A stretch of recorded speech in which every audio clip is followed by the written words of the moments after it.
예. 일단, 제 오늘 자료에는 어려운 내용이 하나도 없습니다.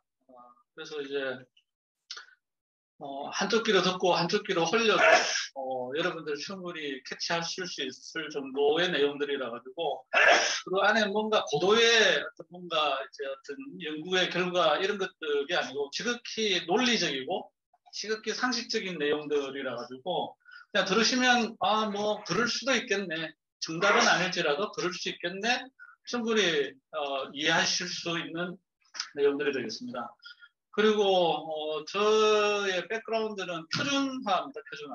표준화하다 보니까, 표준화하는 사람들의 항상 이제 직업병이 뭐냐면, 대화를 나눌 때 항상 용어 정의부터 하죠. 그래서 이제 표준 문서도 만들 때도 보면, 제목이 나오고, 제일 첫 번째 나오는 게 뭐냐면, 이 표준에서 다루고자 하는 표준 내용의 범위를 어디까지 하겠다라는 스콥이 제일 첫 장에 나옵니다. 그 다음에 나오는 게 용어 정의입니다. 그만큼 내가 사용하는 용어가 나는 이런 뜻으로 얘기를 하니 읽어보는 표준을 읽는 너는, 듣는 너는 이렇게만 이해를 해라. 더 이상의 확대나 축소나 하지 말고 이렇게. 그래서 항상 이제 대화 눈높이를 맞추는 게 굉장히 중요합니다. 그게 이제 표준하는 사람들의 이제 직업병인 거고요. 그러다 보니까 여기 안에 담겨져 있는 내용들도 어떻게 하면 이 디지털 트윈에 대한 궁리를 하는 사람들과 눈높이를 맞춰서 대화를 할 수 있을까? 그 관점에서 이제 서술이 좀 되어 있습니다. 네. 그래서 제가 어느새 세월이 지나가지고 올해 우리 나이로 59이 됐네요. 어느새 이제 고참 연구자가 되어가지고 그래서 이제 정년퇴직도 이제 앞에 다가오고 그러다 보니까 이제 나이 든 연구자로서 우리 후배들한테 내가 무슨 역할을 해줄 수 있을 건가를 한번 생각을 해보게 되더라고요. 저는 이제 보직도 했지만 이제는 보직은 다 내려놓고 이제는 이제 마지막 이제 삶의 어떤 마무리를 해가는 시점에서 어떤 게 나의 역할이 될 수 있을까? 후배들과 함께 일을 하는 데 있어서 이거를 그만큼의 제 경험이 있으니까 같은 것을 다르게 한번 설명해 줄 수 있지 않을까라는 게 제 역할로서 한번 생각을 해봤습니다. 근데 원래 이게 제 원래 의도했던 건 아니었습니다. 원래 같은 것을 다르게 설명해보자라는 게 제 원래 의도했던 건 아니었는데 여러 후배들과 같이 대화를 나누고 일을 하다가 보니까 이게 내가 점점 후배들한테 이런 역할을 내가 해줄 수가 있겠구나라는 걸 이제 깨닫게 된 거죠. 그러다 보니까 항상 사물인터넷, 제 밑에도 보면 사물인터넷을 다들 뭐 어떤 기술에 대한 여러 가지 설명을 하는데 생뚱맞게도 이제 철학으로서의 사물인터넷, 사물인터넷을 철학으로서 한번 다뤄보자.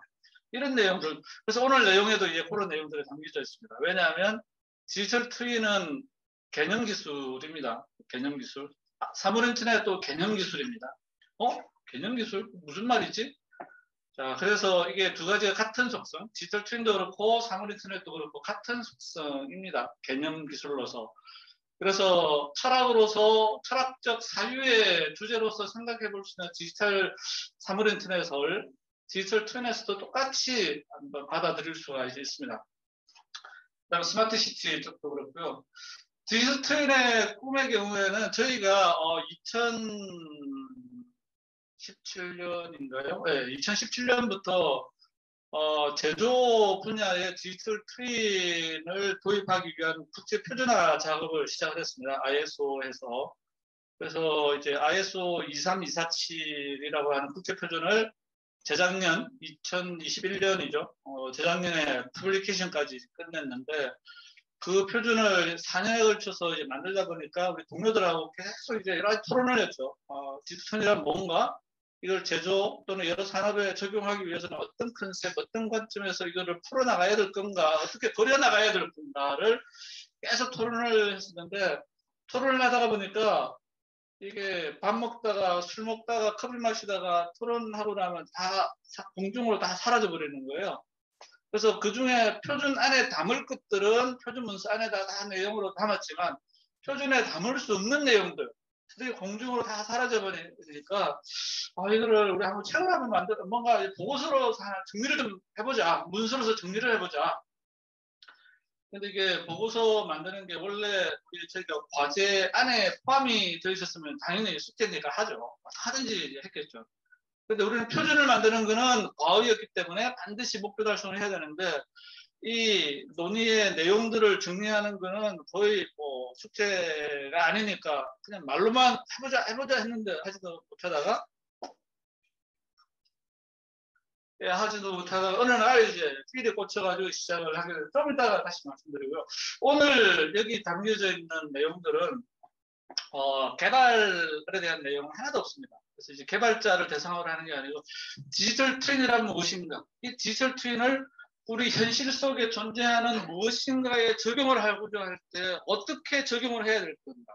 무엇을 꿈을 꾸면서 만들어 나가야 될 건가를 기획하고 설계하고 고민하는 문제를 정의하는 사람들을 위해서 만들어진 문서입니다. 그래서 여기 속에서는 어떤 해결 방법도 없습니다. 그러다 보니까 들어보면 지극히 one of them으로서 생각해 볼 수 있는 상식선의 내용들이 담겨져 있습니다. 그래서 우리가 조난을 당하게 되면 섬에 이제 무인도에 조난을 당하게 되면 제일 먼저 하는 게 뭐냐면 거기에는 높은 나무 위에 올라가거나 또는 높은 산에 올라가는 그래야만 내가 현재 어디에 있는지 내 주변에 어떻게 되어 있는지 저기에 뭐가 있는지를 알고서 그 다음에 나의 행동 계획을 만들 수가 있어요. 그래서 제일 위에 올라가는 거 이게 뭐 전체적인 전체적인 뷰 오버뷰를 이해할 수 있는 거, 파악하는 게 굉장히 중요하겠습니다. 그래서 오늘 다루고자 하는 내용들도 디지털 트윈을 꿈을 꾸기 위해서는 어떤 이슈, 어떤 주제들을 고민을 해야 될 건가에 대해서 한번 나눠보도록 하겠습니다. 좀 전에 말씀드린 것처럼 이게 8월 1일 날 밥 먹다 토요일 날인데 밥 먹다가 그냥 제가 이제 필이 꽂혀가지고 해보자 라고 해가지고 목차를 만들어서 관계된 사람들한테 뿌리고 작업을 시작해가지고 그 이후로 여러 사람들하고 계속 토론하고 대화 나누고 관찰하고 듣고 보고 읽고 하는 거기에서 하나씩 계속 정리를 해왔습니다. 정리를 하다 보니까 제일 밑에 2월 7일자 며칠 전 버전에 234페이지까지 이제 진도가 나가 있는 거고요. 처음 만들었을 때가 9월 3일 날이었는데 70페이지 분량이 이렇게 됐어요. 전체 보고서는 요 위에 영문 링크에 있으니까 이거를 다운로드 이제 하시면 되는 거고요. 그래서 앞에 제일 처음에 이 보고서를 만들었으면 보고서 커버 페이지를 하나 딱 만들어야 되는데 이 커버 페이지 뭐 돈 들여가지고 뭐 디자이너 고용할 수도 없고 어떻게 하면 좋을까라고 해서 그래가지고 구글에서 디지털 트윈의 가장 핵심 키워드가 대칭이죠, 대칭. 대칭이라고 하는 키워드를 딱 넣어가지고 검색을 했더니 여기에 딱 나오더라고요. 이게 또 한국적인 우리 조선시대의 왕실 문화를 딱 표출을 하고 있어요. 예, 그림도 있고, 너무 멋있더라고요. 그래서 이걸 이제 카우 페이지에 이제 넣었었고요. 요 1월 어봉도가 바로 우리 만원짜리 여기 세종대왕 뒤에 배경에 있는 게 바로 이게 1월 어봉도입니다. 그래서 이게 우리가 작업하는 거니까, 그래서 여기다가 세종대왕이라는 설명과 국민정음 뭐 이런 것들도 안에 보고서 서문에다 다 담아놨습니다. 그래서 이 디지털 트윈에 여러 가지 고민해봐야 될 측면들이 있는데요. 여기 보면 뭐 모델링에서부터 뭐 캘리브레이션 뭐 등등 많은 것들을 이미 여러분들 어느 정도 이해가 있는 부분들입니다. 이해가 있는 부분들이지만 여기서는 다른 관점에서 한번 살펴볼 수 있지 않느냐라는 내용들을 좀 오늘 전달을 해드리고자 합니다. 그 다음에 모델링 차원이라고 하는 것은 결국에는 만들어진 설계 결과물들은 데이터 형태로 구조화가 되어야 되는데 어떤 관점에서 구조화를 시킬 수 있을 건가? 그 다음에 서로의 인터페이스 데이터를 주고받아야 되는데 주고받기 위한 과정에서의 고민들이 인터페이스 페더레이션이라고 하는 것도 있고요. 스레딩이라고 하는 것들도 있고 이것들이 다 데이터를 주고받을 때 어떤 관점에서 누구와 누구 사이에 어떤 내용의 데이터를 주고받을 때 무엇을 고민해야 될 건가가 담겨져 있습니다. 멀티 페르소나 이게 다중인격. 그래서 하나의 객체는 여러 가지 역할들을 할 수 있는 각각의 역할들은 또 하나의 가면들을 가지고 있어서 순간에 어떤 시점, 장소 등에 따라서 다른 가면에 다른 역할을 할 수 있는 이런 디지털 트윈의 멀티 페르소나 특성도 이제 있는 거고. 피델리티, 얼마나 원본, 실물, 원하고자 하는 그 대상에 얼마나 가깝게 부합하고 있느냐 이런 충실도 그의 형상화, 캐릭터라이제이션에 대한 관점과 가시화, 비주얼라이제이션에 대한 충실도 관점들도 있고요.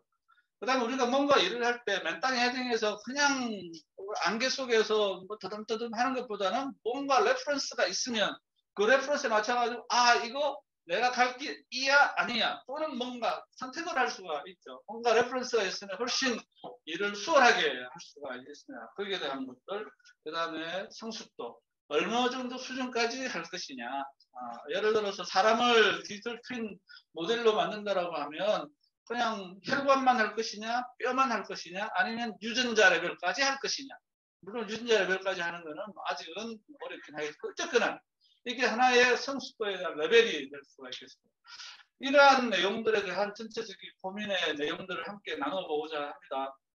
그래서 이 전체 내용은 문제를 정의할 때 어떤 단위 요소들을 우리가 고민을 해야 돼. 요거는 내가 하고자 하는, 해결하고자 하는 대상과는 관계없어. 라고 하면 빼면 되는 거고, 요게 내가 해결하고자 하는 문제와 관련이 있나라고 그걸 픽업해서 그 문제를 풀어나가야지 되겠죠.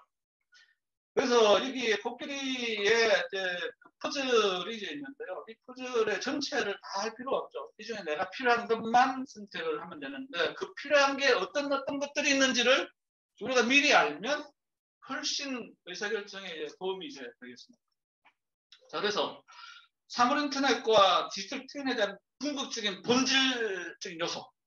사물 인터넷을 하기 위해서, 디지털 트윈을 하기 위해서 무엇이 가장 궁극적이냐? 무엇이 가장 본질적이냐? 상상력. 웬 귀신 날아가는 소리냐라고 할 수 있죠. 상상력. 자, 그거는 좀 이따 다시 말씀을 드리고요. 그래서 이제 보고서 작업을 아까 구글에서 대칭을 통해서 검색을 했더니 요 나비 그림이 딱 나오고 앞에 1월 5봉도가 나왔는데요. 처음에 이제 이 나비의 대칭의 이 아름다움이 상당히 그 첫 서문 시작할 때 아주 좋아가지고 그대로 이제 그 그림을 이제 활용을 했습니다. 보고서 앞부분에다가. 저는 이 나비를 쓰고 난 다음에 보니까 이제 그 장자의 이게 호접지모, 장자가 이제 꿈을 꿨는데 꿈을 꾸다가 이제 딱 깨어났는데 깨고 보니까 내가 장자로서 나비의 꿈을 꾼 건지 아니면 내가 나비인데 장자의 꿈을 꾼 건지가 헷갈리는 거죠. 거기에서 깨달음을 이제 얻었죠. 그래서 물화 일체론, 객체와 주체가 끊임없이 상호작용하는 이 물화 일체로. 그래서 원효대사의 얘기도 있죠. 밤에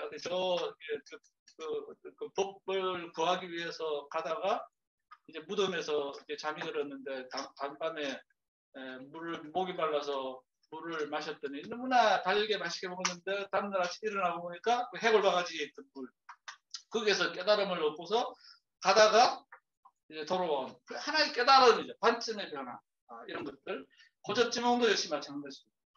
그래서 이게 우리 아바타의 영화죠. 아바타 영화. 요 제일 오른쪽에 있는 장면이 아바타 1편 제일 마지막 장면입니다. 제이크 셀리가 이 아바타의 어떤 영혼이라고 해야 되나요? 정신이라고 해야 되나요? 그걸 이전하면서 그리고 눈을 뜨면서 딱 끝나요. 제일 마지막 장면이 눈을 뜨면서.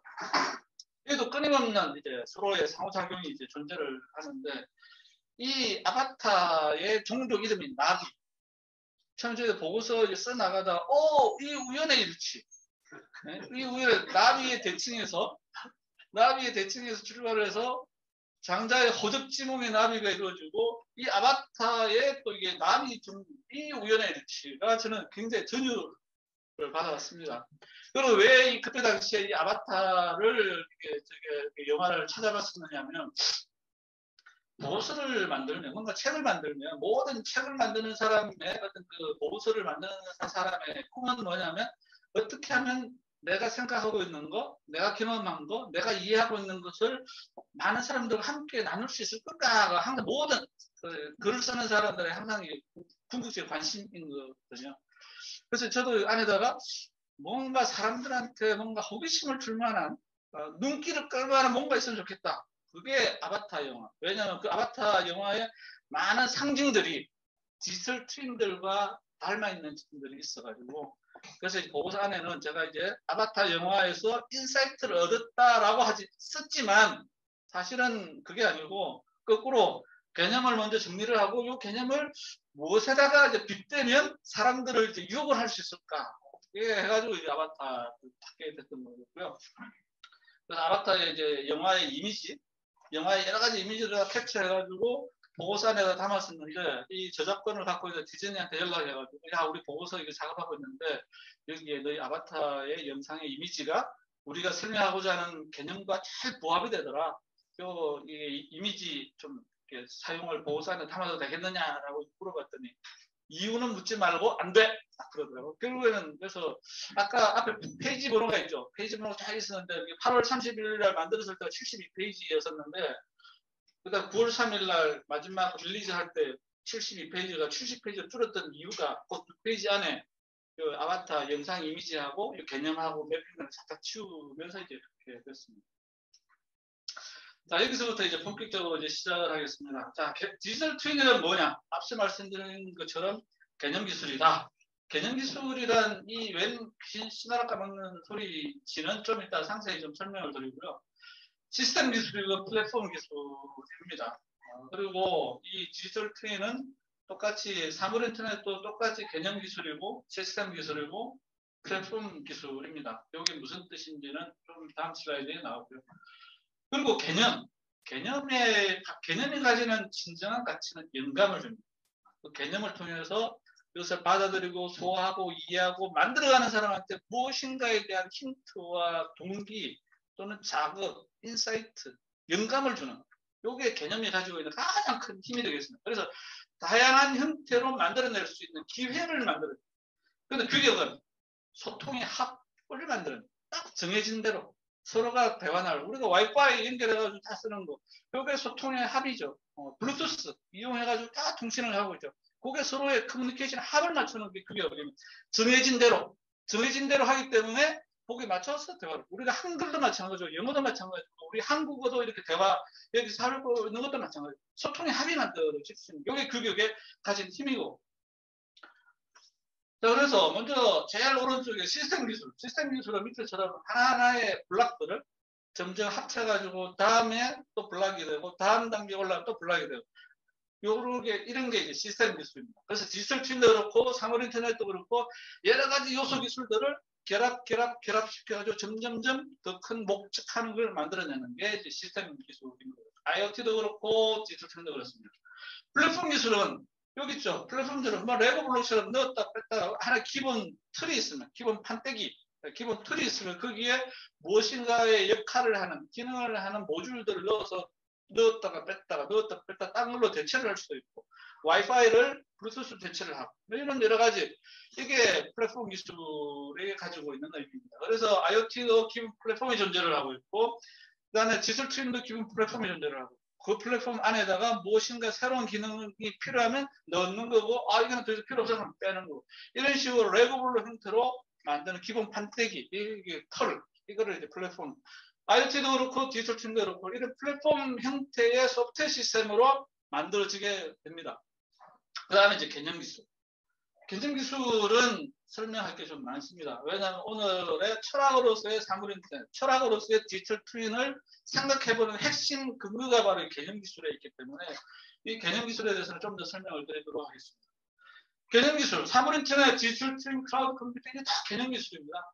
왜냐하면 와이파이나 블루투스 같은 경우에는 딱 정해진 규격이 있습니다. 정해진 규격이 있어가지고 요 규격대로 만들었느냐 안 만들었느냐를 검사를 해가지고 도장을 찍어주는 게 규격 기술입니다. 그런데 사물 인터넷에 그 어떤 것도 도장 찍어주는 게 없습니다.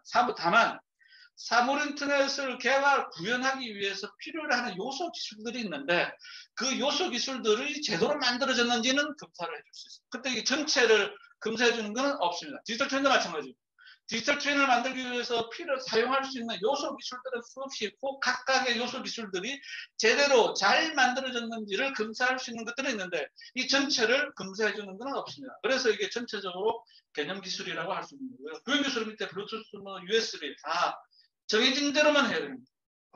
그래서 오늘 말씀드리고자 하는 것은 관점은 무엇인가 대상. 디지털 트윈도 그렇고 사물 인터넷도 그렇고 무엇인가 우리 머릿속에서 상상하려고 그림을 그려서 뭔가 형상화시켜 나가려고 할 때 그러면 그때 바라보는 대상을 바라보는 시각 관점, 시선, 이게 해석하고 이해하는 틀이 관점인 거죠. 이게 바로 프레임을 만들어요. 이게 바로 프레임. 그래서 물이 절반이 남았네, 절반밖에 없네라는 것도 하나의 관점이고 그 관점이 프레임이 되는 거죠. 자, 왜 관점을, 그래서 사물 인터넷과 디지털 트윈을 우리가 어떻게 바라봐야 될 건지에 대한 왜 이 개념에 이렇게 중점을 두느냐, 왜 철학적 사유의 주제로서 우리가 바라봐야만 되는 건가를 설명하기 위해서 개념과 이걸 설명을 드립니다. 그래서 관점, 제일 왼쪽에 보면 이렇게 시어도 루스벨트 대통령이 대통령 선거에 출마를 했어요. 출마를 했는데 홍보자료, 대통령 선거 홍보자료를 300만 불 인쇄를 했는데 거기에 담아놓은 사진이 저작권이 있는 걸 뒤늦게 발견을 합니다. 그 산장당 1달러만 해도 이게 300만 달러를 돈을 지불을 해야 되는 상황입니다. 그럼 이 300만 불을 그냥 인쇄한 거를 버려야 될 겁니다. 아니면 300만 달러를 저작권료를 내고 쓸 것인가. 그때 이 선거를 책임진 사람이 프레임을 바꿨어요. 관점을 바꿨어요. 어떻게 관점을 바꿨느냐.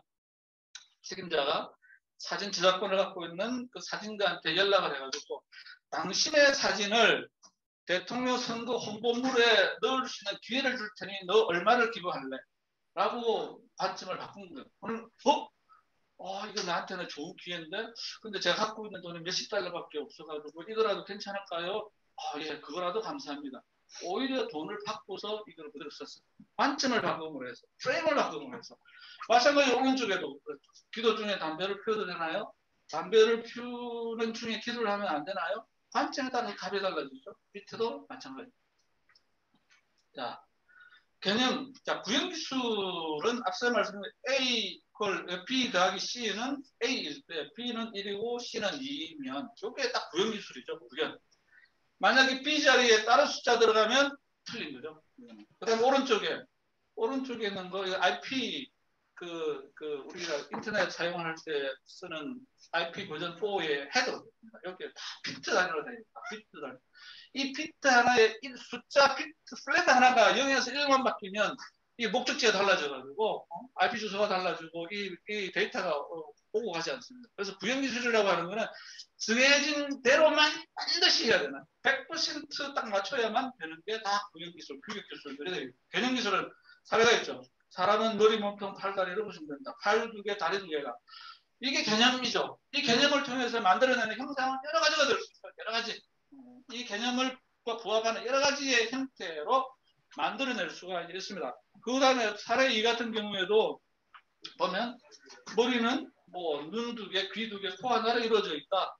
저러는 저것도 또한 팔다리를 보다 현실에 가깝게 만들 수도 있고 그 개념이 있으면 그 개념을 실제 구현하는 여러 가지 사례들을 만들어낼 여기에서 상상력을 우리가 활용을 할 수가 있죠. 그래서 사물인터넷의 정의를 보면 물리적 또는 가상사물 연결을 하고 정보 서비스를 가능하게 하는 인프라, IT에서 만든 거, 그 다음 ISO에서 만든 거, 상호 연결된 객체, 사람 시스템, 뭐 지능 서비스, 뭐 그 다음에 물리적 세계, 가상 세계, 이게 개념적인 용어 정의입니다. 그래서 사물인터넷의 본질은 과연 뭔가? 사물인터넷의 본질은 과연 무엇인가? 자, 구구사전을 찾아보면 본질은 어떤 근본적인 성질, 그다음 현상은 그 본질이 드러나는 표현이 되는 어떤 현상. 자, 그래서 우리 속담이죠. 하나를 보면 열을 안다. 이 하나가 본질이죠. 이 하나가 본질이고 이 하나의 본질의 여러 가지 현상에서 나타나는 게 보면 열 가지 형태로 나타나는 거죠. 그래서 우리가 본질을 알면 현상을 예측한다. 본질을 알면 여러 가지 현상을 그려낼 수가 있죠. 왜 이 말씀을 드리느냐? 사물인터넷의 본질은 뭐냐? 디지털 트윈의 본질은 뭐냐? 여기에 대한 이해가 있으면 그 이해를 바탕으로 여러 가지를 마음대로 그려나갈 수가 있습니다. 그래서 사물인터넷, 그래서 사물은 뭐냐? everything, 모든 것. 가상에 존재하는 거, 현실에 존재하는 거, 물리적 실체가 있는 거, 가상에 존재하는 모든 것들이 thing입니다. 여기서 사물이란 사물 인터넷에 나타나기 전에 왼쪽에 보면 김춘수 시인의 꽃을 잘 아시죠? 내가 그의 이름을 불러주기 전에는 그는 다만 하나의 몸짓에 지나지 않았다. 내가 그의 이름을 불러주었을 때 거기에 눈을 맞췄을 때 이름을 불러주었을 때 그는 나에게로 와서 어떤 존재가 되었다. 꽃이 되었다. 라는 표현했습니다. 사물 인터넷이 등장하기 전에는 사물은 무생물이었죠. 아무 말도 할 수 없는 그냥 무생물이었죠. 그런데 사물 인터넷이 개념이 등장하고서부터는 이제는 사물이 사람들한테 말을 하기 시작해요. 말을 하기 시작해요. 자, 그러면 이 사물들이 한테 어떻게 말을 하게끔 할 것이냐? 이 사물들한테 어떻게 말을 하게끔 할 것이냐는 여러 가지 수단들이 있죠. 바코드 태그 해가지고 나는 물병이야. 나는 여러 가지. 그래서 바코드, RFID, 센서 등등 여러 가지 수단들을 이용해서 말을 하게끔 할 수가 있죠. 자, 그 다음에 말을 하면 전달을 해야 되죠. 누군가한테. 우리가 목적하는 대상한테 전달을 해요. 전달하는 방법도 바코드 리더기 가지고 전달할 수도 있는 거고, 카메라를 가지고 전달할 수도 있는 거고, 와이파이, 블루투스 등등 무선, 유선 여러 가지 수단들을 이용해서 전달을 할 수 있습니다. 선택의 문제죠. 그 다음에 센스 네트워크 이용해가지고 통신 네트워크를 이용해가지고도 전달을 할 수가 있는 거예요. 그 다음에 네트워크를 통해 전달을 하면 무선을 할 수도 있고 유선을 할 수도 있고 뭐든지 선택만 하면 되는 선택. 수단은 여러 가지가 존재하기 때문에. 그 다음에 여기서 물리적인 띵들이 존재해요. 현실에 존재하는 물리적인 형상을 갖고 있는 것들이 있고, 가상, 버추얼, 인터넷에 존재하고 있는 가상의 객체들도 이제 존재를 하죠. 현실에 존재하는 것들은 눈에 보이고 텐저블하죠. 만질 수가 있죠. 하지만 가상에 존재하는 것들, 이런 것들은 어떻게 연결을 할 것이냐. 그분들은 있죠. 영화 포스트라든지 아무 여기에다가 바코드, 2차원 바코드라든지 해가지고 찍으면 바로 영화 컨텐츠나 음악이라든지 연결을 바로 할 수가 있어요. 그래서 가상 세계에 존재하는 객체도 이러한 수단들을 이용해가지고 얼마든지 연결을 할 수가 있죠. 결국에는 이게 이제 사물인터넷은 이 모든 존재, everything, 모든 존재를 이게 숨을 쉬게끔 하고 말을 할 수 있게끔 하는 이게 사물인터넷의 본질입니다. 그런데 여기서 우리가 고민해야 될 게 뭐냐? 그러면 이 사물한테 무슨 말을 하게끔 할 것이냐? 무슨 말을 하게끔 할 것이냐? 무슨 말을 하게끔 할 것이냐가 어떤 가치를 부여하고 어떤 존재의 의미를 부여할 것이냐입니다. 이게. 그래서 어떤 정체성을 부여할 것이냐. 이게 바로 철학이에요. 철학. 그래서 여기 앞에 있는 이 책상한테 어떤 존재의 의미를 부여하고 어떤 가치를 부여할 것이냐를 고민하는 과정들이 바로 상상력이고 그게 바로 철학적 사유의 과정인 거죠. 자, 그러면 예를 들어 보죠. 앞에 책상이 하나가 있습니다. 자, 우리는 창조자입니다. 우리는 창조자. 이 사물에게 존재의 의미를 부여하는 존재 가치를 부여하는 창조자로서 생각을 해봅시다. 너 책상? 그냥 난 책상이야. 이것만 구분하면 돼. 다른 거 아무 생각하지 마. 그냥 넌 책상이야. 의자야. 마이크야. 이것만 구분하면 돼. 딴 거 아무도 신경 쓰지 마. 라고 한다면 그때 해결하는 방법은 나는 책상이야만 말하면 돼요. 나는 책상이야. 그럼 이게 방법은 여기다가 우리가 물건에 바코드 태그 많이 붙이지 않습니까? 바코드 태그 해가지고 편의점에 가면 물건 계산을 할 때도 태그 딱 계산하면 얼마 다 나오고 난 책상이야. 그러면 이거를 할 수 있는 방법은 밑에 바코드든 RFID든 선택을 하면 되는 거죠. 자, 그런데 우리는 창조자로서 이 책상에게 다른 의미를 또 부여를 합니다. 뭐냐면 난 책상인데 내가 비어있을 때는 뭐든지 갖다 놔도 좋아. 상관없어. 라고 존재 의미를 부여한다라고 하면 그때는 이 책상이가 비어있는지 채워져 있는지 뭔가 놓여져 있는지를 구분을 해야 돼요. 그러면 그걸 위한 기술이 필요하겠죠. 그럼 밑에 압력 센서 같은 게 있어가지고 위에 뭐가 있나 없나 또 카메라 같은 걸로 해가지고 여기 위에 뭐가 있나 없나를 파악해내는 이런 기술을 만들거나 선택을 하면 되는 문제예요. 자, 그런데 우리는 창조자라서 앞에 있는 책상에게 또 다른 존재의 의미를 부여해요. 난 밥상이 아니야. 난 밥상이 아니기 때문에 책만 놓을 수 있어. 다른 어떤 것도 놓으면 안 돼. 라고 존재의 의미를 부여한다면 그때 해야 될 일은 뭐냐면 책상에 놓여 있는 게 책인지 아닌지를 구분을 해요. 요구사항이 달라지죠. 거기에 따라서 개발해야 될 기술도 달라지는 거고요. 자, 그 다음에 우리는 창조자라서 이 책상에 또 다른 의미를 난 책 보관소가 아니야. 책만 놔두는 분은 허용할 수 없어. 여기에서 공부를 하든지 책을 읽든지 반드시 그것만 허용하겠어. 라고 존재 의미를 부여한다면 그때는 이 책상에 누군가가 앉아서 책을 보고 있는지, 공부를 하고 있는지를 찾아내는. 이와 같이 이 책상에게 우리는 창조자로서 이 책상에게, 사물에게 어떤 존재의 의미를 부여할 것인가, 어떤 가치를 부여할 것인가에 의해서 필요로 하는 기술들이 다 달라요. 이게 바로 철학적 사유의 과정입니다. 나는 이 책상에게, 이 사물에게 무슨 말을 하게끔 할 것인가를 끊임없이 고민하는 그 과정이 철학의 과정인 거죠. 이게 디지털 툴에도 똑같이 적용이 됩니다. 예를 들어서 마이크 제가 들고 있습니다. 이 마이크는 그냥 단순히 이제 무선으로 음성을 전달하는 겁니다. 그런데 우리가 창조자로서 이 마이크에 어떤 존재의 의미를 부여할 것인가를 좀 더 생각을 해보면, 그때는 체온을 뭐 몇 박을 이렇게 잴 수도 있는 거고요. 그다음 왔다 갔다 운동 칼로리도 뭐 이게 계산을 할 수도 있는 거고, 질병 진단, 자동 통역, 매치메이커 뭐 등등. 이와 같이 똑같은 사물에도 우리가 어떤 존재의 의미를 부여하는가에 따라서 다양한 형상으로서 모습을 드러낼 수가 있습니다. 그래서 존재의 의미가 부여되는 순간 그때부터는 같은 게 더 이상 같은 게 아니게 되는 거죠. 가치가 부여가 되고 나면 전혀 다른 프레임이 만들어져요. 자, 아마존고. 자, 아마존고는 기존에 우리가 마트에 가면 이렇죠. 마트로 걸어 들어가서 장바구니에 물건을 담고 들고 가서 계산대 가서 물건을 다 꺼내고 계산원이 바코드 다 찍어서 물건값 계산하고 돈 내고 장바구니나 뭐 어딘가에 물건을 담고서 그 다음에 나가죠. 이게 우리가 전통적인 우리가 마트 쇼핑하는 방법이지 않습니까? 그런데 아마존은 마트의 존재 의미, 존재 가치를 다르게 정의를 했습니다. 어떻게 다르게 정의를 했느냐? 마트로 걸어 들어가가지고 그냥 휴대폰 뭐 이게 2차원 이게 바코드 가지고 들어가면서 우리가 지하철 탈 때 찍고 들어가지 않습니까? 그마치 마트에 딱 들어가면서 내가 딱 식별하고 그 다음에는 물건을 가지고 안에 이게 호주머니에다 물건을 넣던, 서류 가방에다 넣던, 가방 메고 있는 거에 넣던, 장바구니에 넣던 어디든 넣어도 상관없습니다. 호주머니에 넣어도 상관은 없는 거고, 하여튼 선반에 이걸 아무데나 집어넣어가지고 그냥 나갑니다. 이게 아마존이 정의한 마트의 존재 의미, 존재 가치입니다.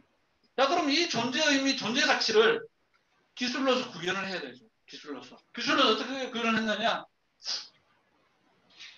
여기 보이죠? 그 천장에 수백 대의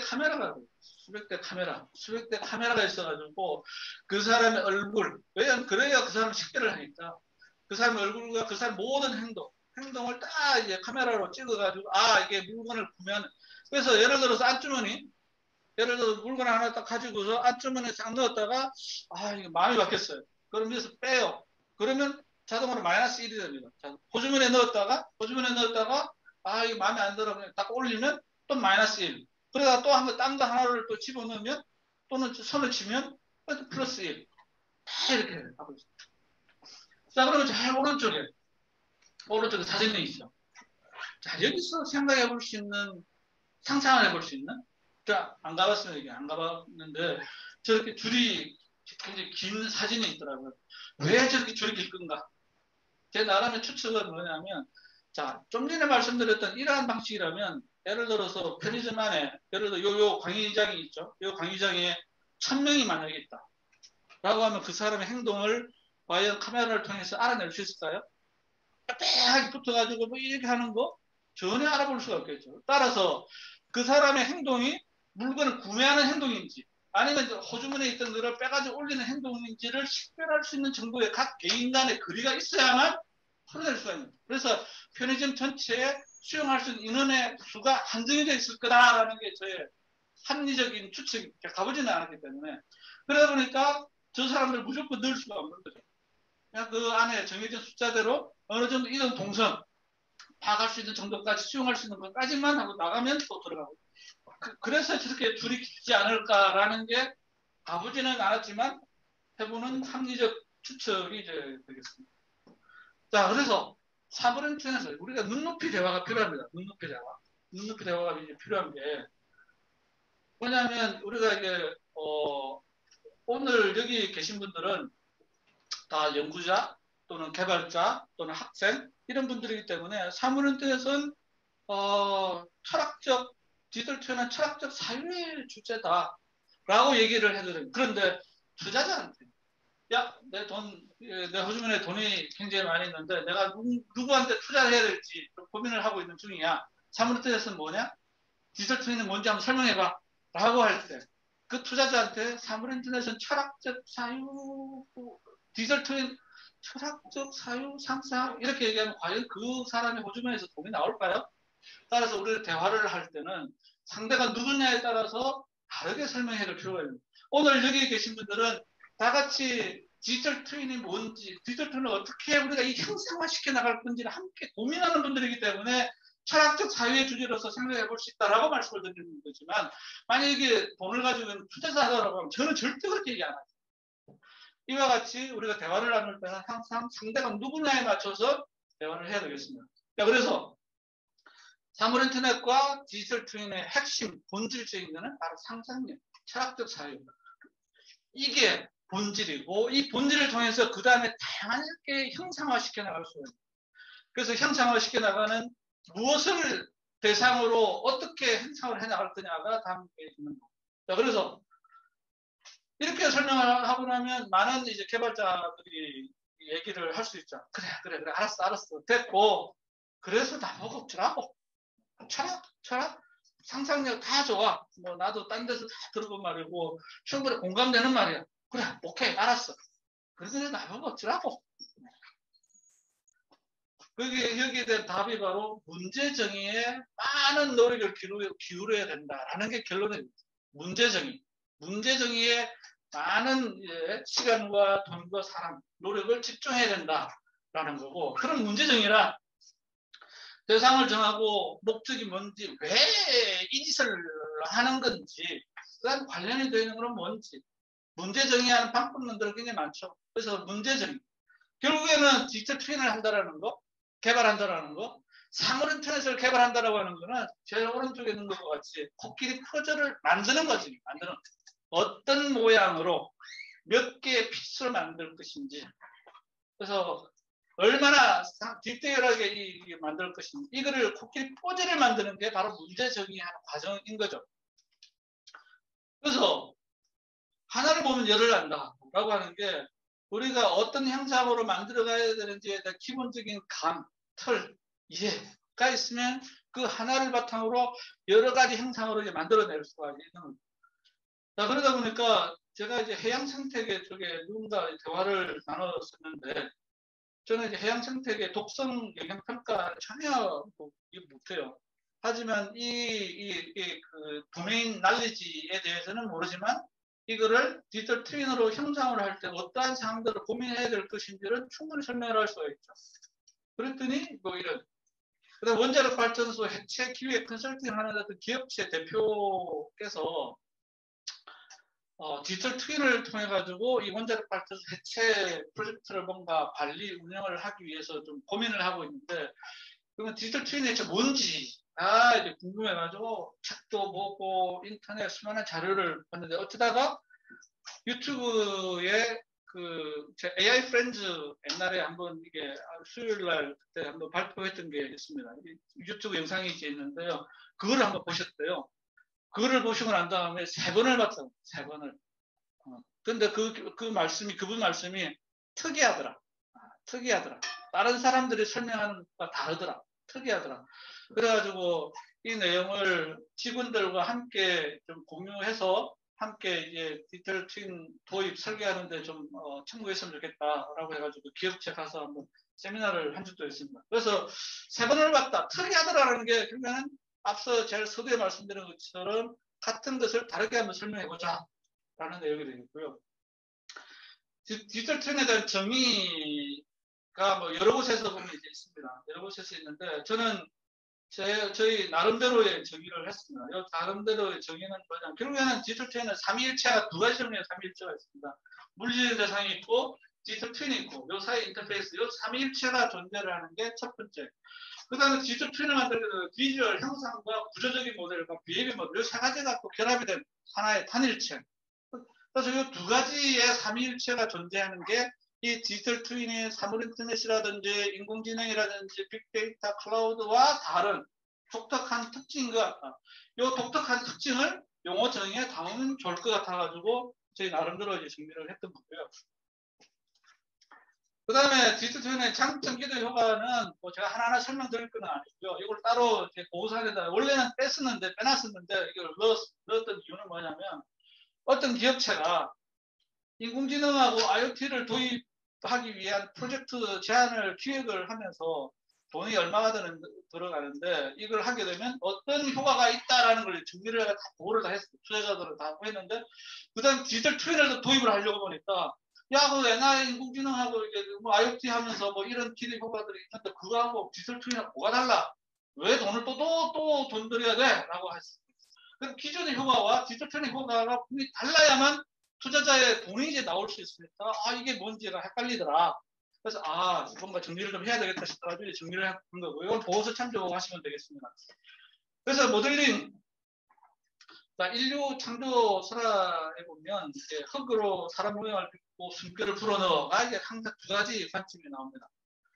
결국 이게 뭐냐면 우리가 닮았다라고 하면 얼굴이 닮았다, 성격이 닮았다라고 하죠. 얼굴이 닮았다가 결국 겉으로의 형상과 구조, 요게 그럼 우리가 모델링도 비주얼과 스트럭처럴에 대한 관점과 그다음에 성격 비헤이비어에 대한 거, 요렇게 이 세 가지가 함께 잘 어우러져야만 하나의 모델링이 잘 되겠죠.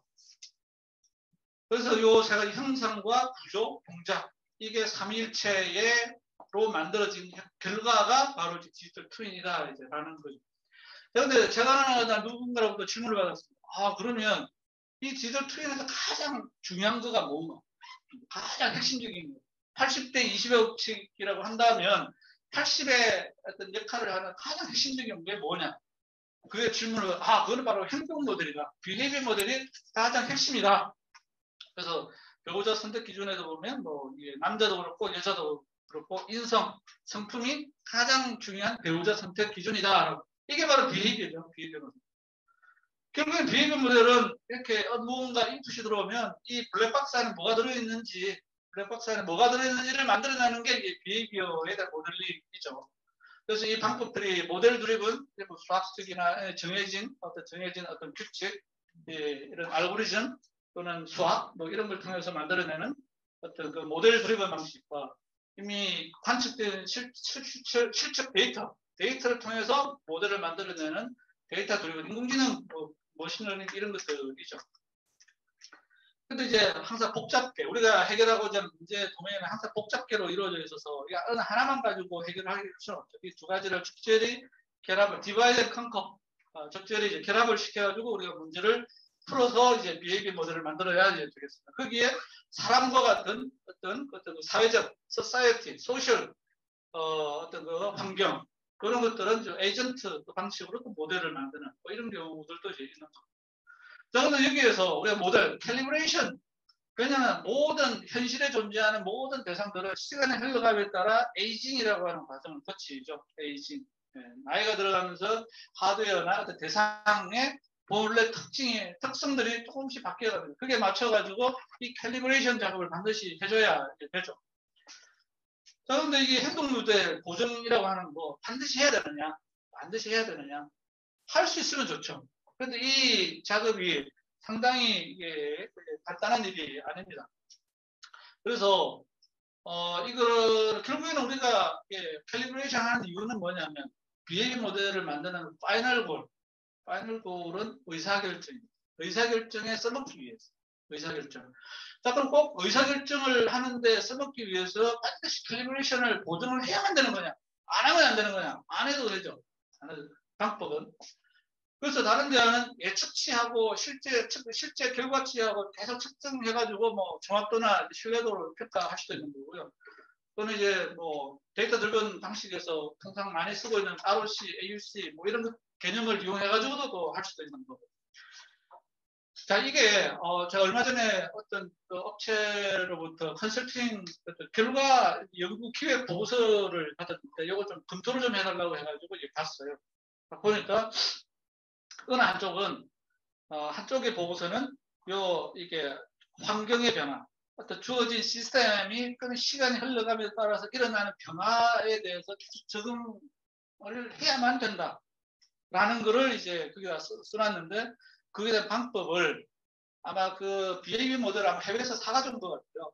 해외에서 사가져온 것 같아가지고, 거기 있는 변수 파라미터 조정만으로는 이게 해결이 안 되다 보니까, 그래서 캘리브레이션은 우리는 못한다. 캘리브레이션은 하지 않지만 RUC 커브의 기법을 이용해가지고 요거에 대한 어떤 그 신뢰도를 이제 우리가 이제 관리를 할 수 있도록.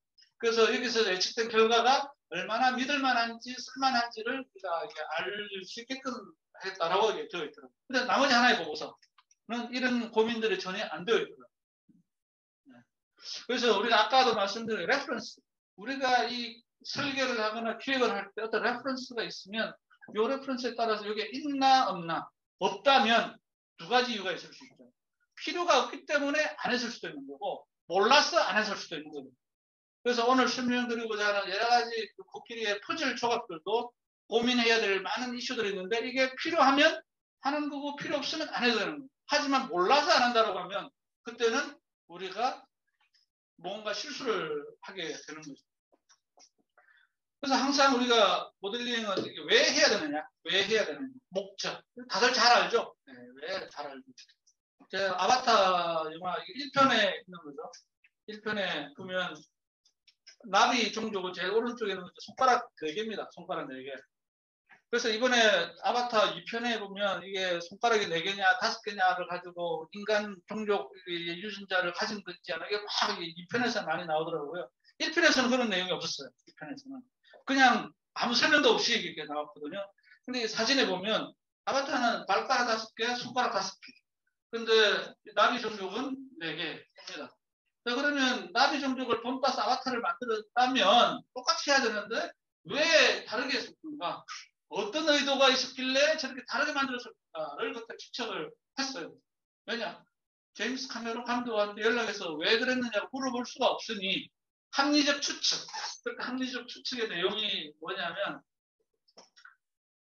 결국에는 이 제이크 설리가 이 아바타를 컨트롤을 해야 되죠. 컨트롤을 해야 되는데, 사람이 손가락 5개인 사람이 손가락 4개인 아바타를 컨트롤하려면 어떻게 되겠습니까? 매치가 안 되죠. 그러면 지극히 상식적으로 손가락 5개인 사람이 이 아바타를 조정을 하려면 손가락 5개여야만 조정을 제대로 할 수가 있겠죠. 목적이 뭐냐? 목적에 달려있다. 이 아바타는 이 제이크 셀리가 조정하기 위한 대상물이다 보니까 이렇게 합리적인 추측으로 여겨지죠. 자, 그런데 제일 밑에 챗GPT한테 물어봤어요. 답을 받았는데 물어보지 않았었어야 되는데, 그게 뭐라고 나오느냐면, 제임스 카메론 감독이 처음에 이렇게 만들 때 아바타와 나비 종족을 좀 다르게 보이고 싶었다. 그리고 사람과 나비 종족, 아바타는, 나비 종족은 좀 더 어떤 그 동물에 가깝게. 그래서 콧대도 보면 좀 낮아요. 나비 종족은 낮고, 아바타는 콧대도 좀 높고, 그 다음 눈의 형상이 전반적으로 사람에 가깝게. 그래서 구분을 하고 싶었다라는 정도의 답변이 나오더라고요. 제가 이랬던 게 아니었는데, 하여튼 알고 나니까 좀 실망. 그래서 결국에는 꿈보다 해몽. 아까 제가 설명했던 거. 사람이 조정을 해야 되니까, 그래서 거기에 맞춰가지고 만들게 꿈보다 해몽이 더 좋았던 거 아닌가라는 생각도 이제 듭니다. 그래서 이게 이런 창고에 적재하는 것도 단층이냐, 다층이냐에 따라서 모델링 해야 될 것들이 달라지죠. 그래서 목적을 이미 지극히 상식적인 얘기지만 굳이 여기서 언급하는 것은 이만큼 우리의 상상과 철학적 사유의 과정을 통해서 디지털 트윈의 개념을 형상화시켜 나갈 때 그냥 단순히 목적이 정의하는 게 중요하지가 아니라 진짜 얼마나 중요한지를 다시 한번 각성을 한번 해보자라는 의미가 되겠습니다. 그래서 단지 식별이냐 형상 비교냐에 따라서 모델의 결과가 달라지고요. 그리고 그 목적에 따라서 이와 같이 점점 디지털 트윈은 형상화가 좀 크게 나아갈 수가 있고, 컴포넌트가 ACC되고 AC들이 모여서 시스템이 되고 시스템들이 모여가지고 프로세스가 될 수도 있고 프로세스가 여러 개가 모이면 공장이 될 수가 있는 거고 국가가 될 수가 있는 거고, 이와 같이 점점 이게 스코프, 범위가 확장이 되어가는데 내가 해결하고자 하는 문제 도메인이 어디까지인지 왜 하고자 하는지를 목적이 잘 디파인 되어야 범위를 시스템까지는 할 것인지 엔터프라이즈 회사 레벨까지 할 것인지가 범위가 나오게 됩니다. 그래서 목적을 정의하는 거에 있어서 그만큼 중요하다라는 것을 다시 한번 각성하고자 하는 차원입니다. 그래서 모델링의 개발 과정에 사례들도 여러 가지가 있죠. 여러 가지 있는 것들 중에 하나가 FBS 프레임워크라고 하는 거. 그리고 펑션, 비헤이비어 스트럭처를 통해 가지고 이걸 모델링하는 과정들이 나오는데 여기서 말하는 펑션, 여기서 말하는 펑션의 이게 바로 목적입니다. 왜 이 모델을 만드는 거냐?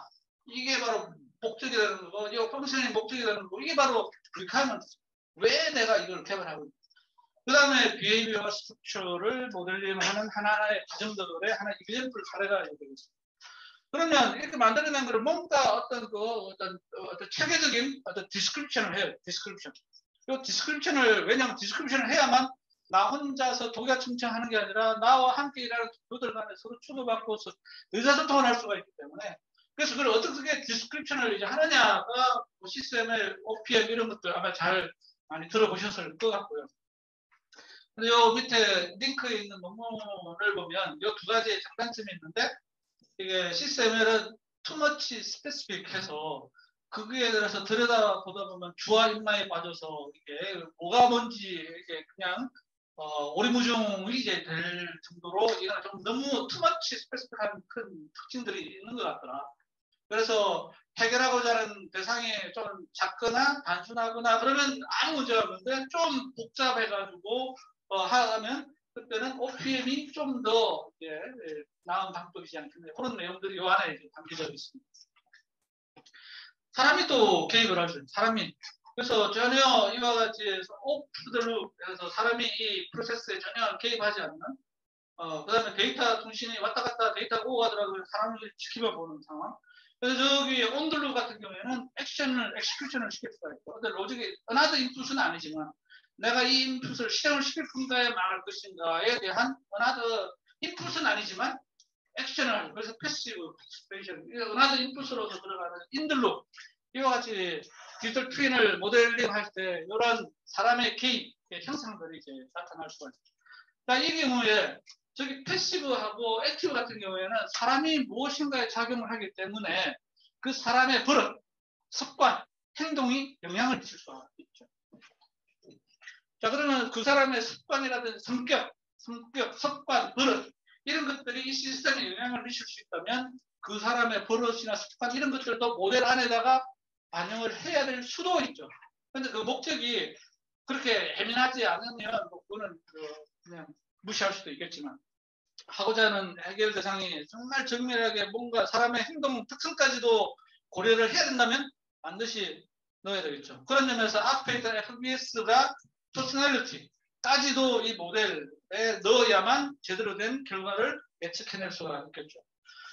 그 다음에 결합이라고 하는 게 있습니다. 결합. 아까 시스템 같은 경우에도 밑에 하나하나의 컴포넌트가 결합이 되어서 시스템이 되고, 요거는 그 위에 올라가면 또 하나의 컴포넌트가 되고, 이런 단계의 시스템, 결합의 과정들이 이제 있습니다. 여기에 컴포지션하고 애그리게이션이라고 하는 두 가지 개념이 있는데요. 인터넷에 들어가가지고 이 두 가지 개념의 차이를 찾아보면 상당히 비슷비슷해가지고, 그래서 저는 여기서 어떻게, 컴포지션은 타이틀리 커플드 케이스, 저와 같이 레고블록처럼 딱딱딱딱 끼워가지는 타이틀리 커플드 케이스를 컴포지션이라고 이제 용어를 주의를 했고요.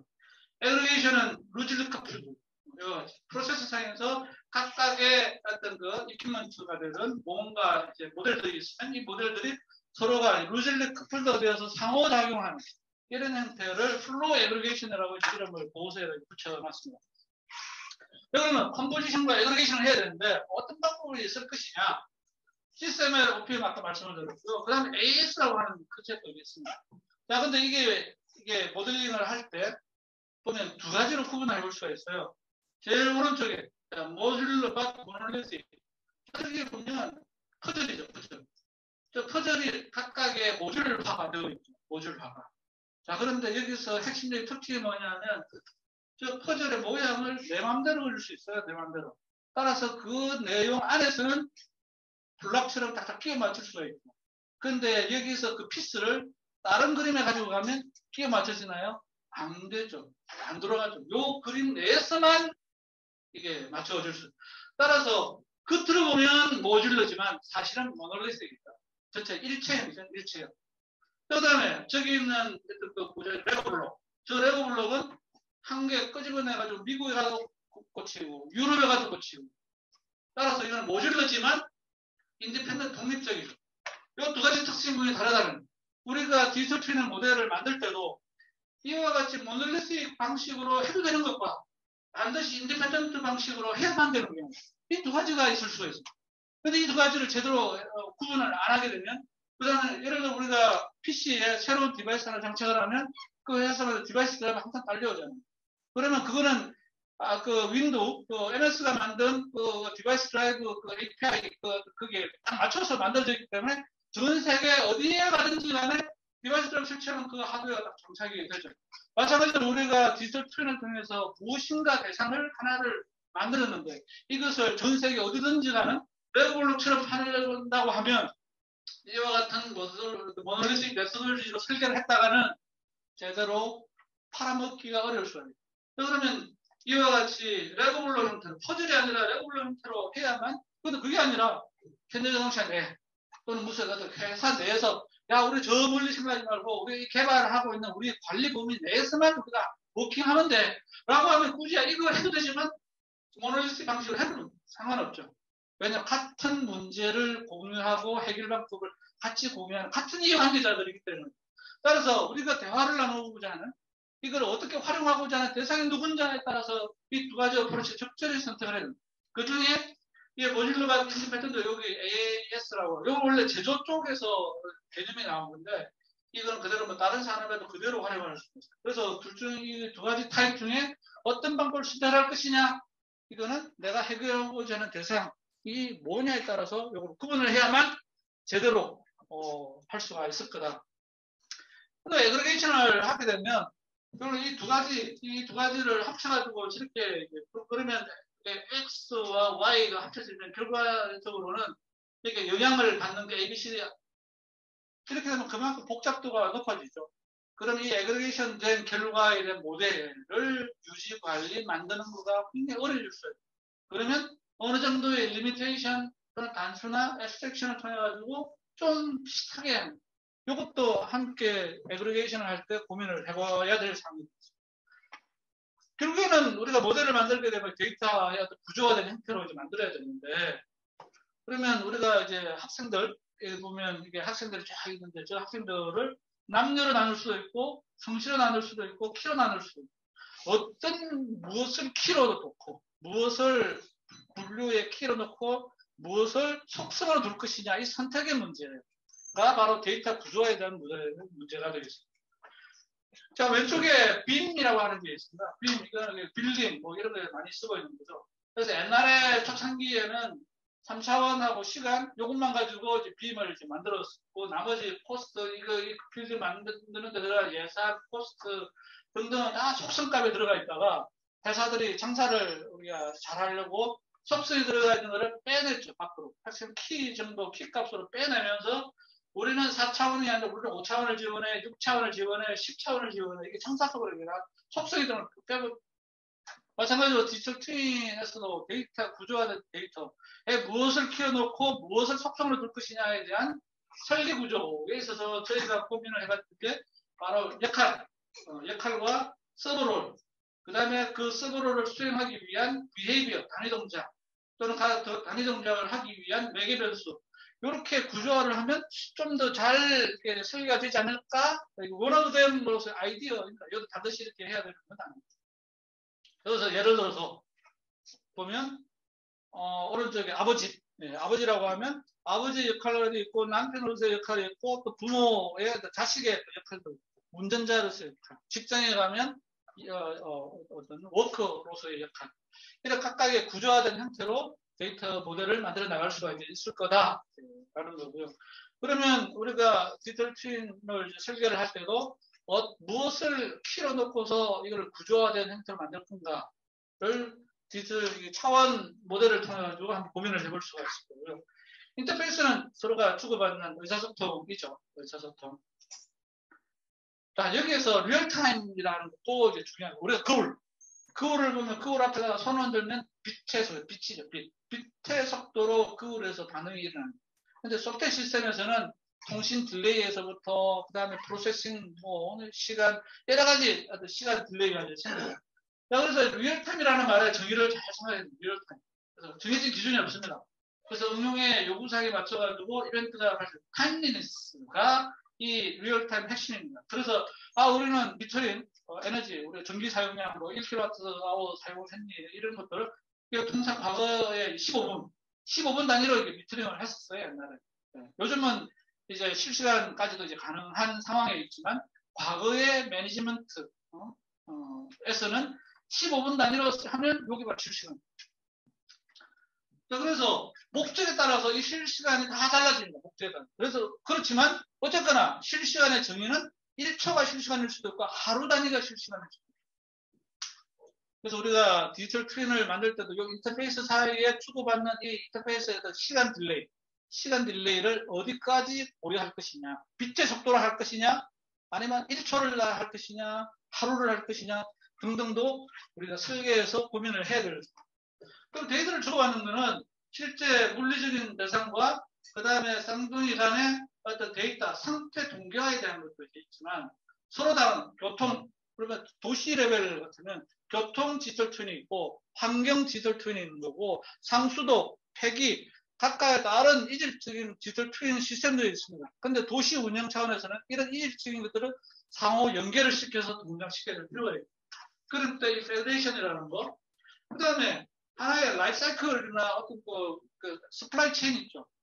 문제 같은 물건을 하나 제일 부품을 만들면 5차 밴드가 4차 밴드한테 공급하고 4차 밴드 뭔가 만들어서 3차 밴드 이렇게 해가지고 현대자동차에서 이러한 전체 어떤 공급망 전체 차원에서 정보가 계속 흘러가야 될 그런 경우에 트레이딩이라는 걸 통해 가지고 라이프 사이클 동안에 정보를 끊임없이 주고받으면서 그 어떤 제품의 효율화, 설계 효율화, 유지 관리의 효율화, 공급망의 안정화, 신뢰화 등등을 이제 그런 트레이딩 인터페이스를 통해서 할 수도 있는 거고. 그 다음에 AR을 이용했을 때 이 오그멘테이션에 대한 인터페이스 이런 식으로 크게 4가지 유형의 인터페이스들이 이제 필요할 수가 있는데 내가 해결하고자 하는 게 뭐냐에 따라서 요게 필요해, 요건 필요 없어라고 할 수도 이제 있는 것 같아요. 그다음에 아까 라이프 사이클 같은 경우는 하나의 전체 흐름 과정에서 끊임없이 데이터가 흘러갈 수 있도록 이게 통신 어떤 그 환경이 만들어져야 되겠습니다. 그래서 각각의 사일로 도면들은 이해관계자 당사자들 각각의 사일로 이해관계자 내가 RNR을 갖고 있는 RNR을 갖고서 무엇인가의 액티비티 뭔가를 해야 될 책임이 있고 그에 대한 유지 관리 보수 제공을 해야 될 의무가 있는 사일로 각각의 도메인들이 각각 있습니다. 그럼 이 사일로 도메인들이 유기적으로 잘 연결되어야만 끊임없이 필요로 하는 정보들을 즉시에 활용을 해서 의사결정, 설계, 유지관리, 보수 등을 활용할 수 있습니다. 이 전체 데이터의 흐름을 만드는 게 바로 트레이딩이라고 하는 저기도 함께 고민을 해야 될 거고요. 그랬을 때 대상들, 디지털 트윈을 만들 수 있는 적용을 할 때 대상들이 비즈니스 시스템, 프로덕트 등등 여러 가지가 있는데 이 가운데 디지털 트윈 컨셉이 적용이 될 만한 것도 있고 적용해봤자 이건 난센스인 것들도 있고 나름의 이제 분석을 해봤는데 yes와 no로 이제 분석을 한번 해봤고 그래서 yes라고 있는 것들은 디지털 트윈 컨셉을 적용을 하면 효과적으로 써먹을 만한 것들이고 no라고 있는 거는 글쎄 뭐 적용을 해봤자 그닥 변동되지 않을까라는 게 이제 이게 정답이 아닐 수 있을까. 다만 이제 저희가 뭐 분석을 해보니 이런 것 같더라라는 거니까요. 참고만 하시면 되겠습니다. 페더레이션은 아까 이게 교통, 도시 레벨의 스마트 디지털 트윈 시스템은 교통도 보면 지하철 도면도 있고, 버스도 있고, 택시도 있고, 그 다음에 좀 자전거도 있죠. 이와 같이 각각의 운영 주체가 다르거든요. 각각의 운영 주체가 다르다는 얘기는 스스로의 운영 시스템을 최적화 운영을 하기 위한 별도의 시스템, 버스 운영 디지털 트윈, 지하철 운영 디지털 트윈, 각각이 존재할 수가 있고, 이게 전체적으로 교통 도면의 디지털 트윈이 될 수가 있는 거고, 그 다음에 환경, 미세먼지에서. 이런 것들이 서로가, 그래서 아바타에 보면 이렇게 서로의 원리스로서 이와 전체적인 하나 끊임없는 어떤 교감, 소통을 하는 환경이 나오죠. 그래서 페더레이션이라고 하는 기존의 경우에는 각각의 사일로 형태로 각각의 이제 만들어졌었는데, 보면 이게 복잡계는 서로 끊임없는 상호작용에 의해 가지고 원인과 결과가 끊임없이 달라. 그런 경우에는 페더레이션이 반드시 필요하죠. 그래서 복합적 의사결정을 이제 할 수가 있는 거죠. 아까 말씀드린 것처럼 도시 같은 경우에 도시, 공장, 헬스케어, 에너지 도메인, 저런 페더레이션, 연합적인 상호작용을 통해서 공동의 문제. 예를 들어 미세먼지만 하더라도 차량, 교통에서 일어나는 미세먼지와 공장 부품에서 나가는 미세먼지, 그다음 에너지 도메인, 발전소에서 나가는 미세먼지 등등. 그러면 이 도메인들이 서로 상호작용을 해야만 이 미세먼지를 풀 수가 있는 거죠. 그거는 이제 페더레이션. 그 페더레이션 구조는 보면 토폴로지가 여러 가지가 될 수가 있죠. 여러 가지. 이런 것들도 그 비즈니스 어떤 그 인과관계의 흐름에 따라 가지고 여러 가지 유형의 토폴로지를 만들 수 있는 거죠.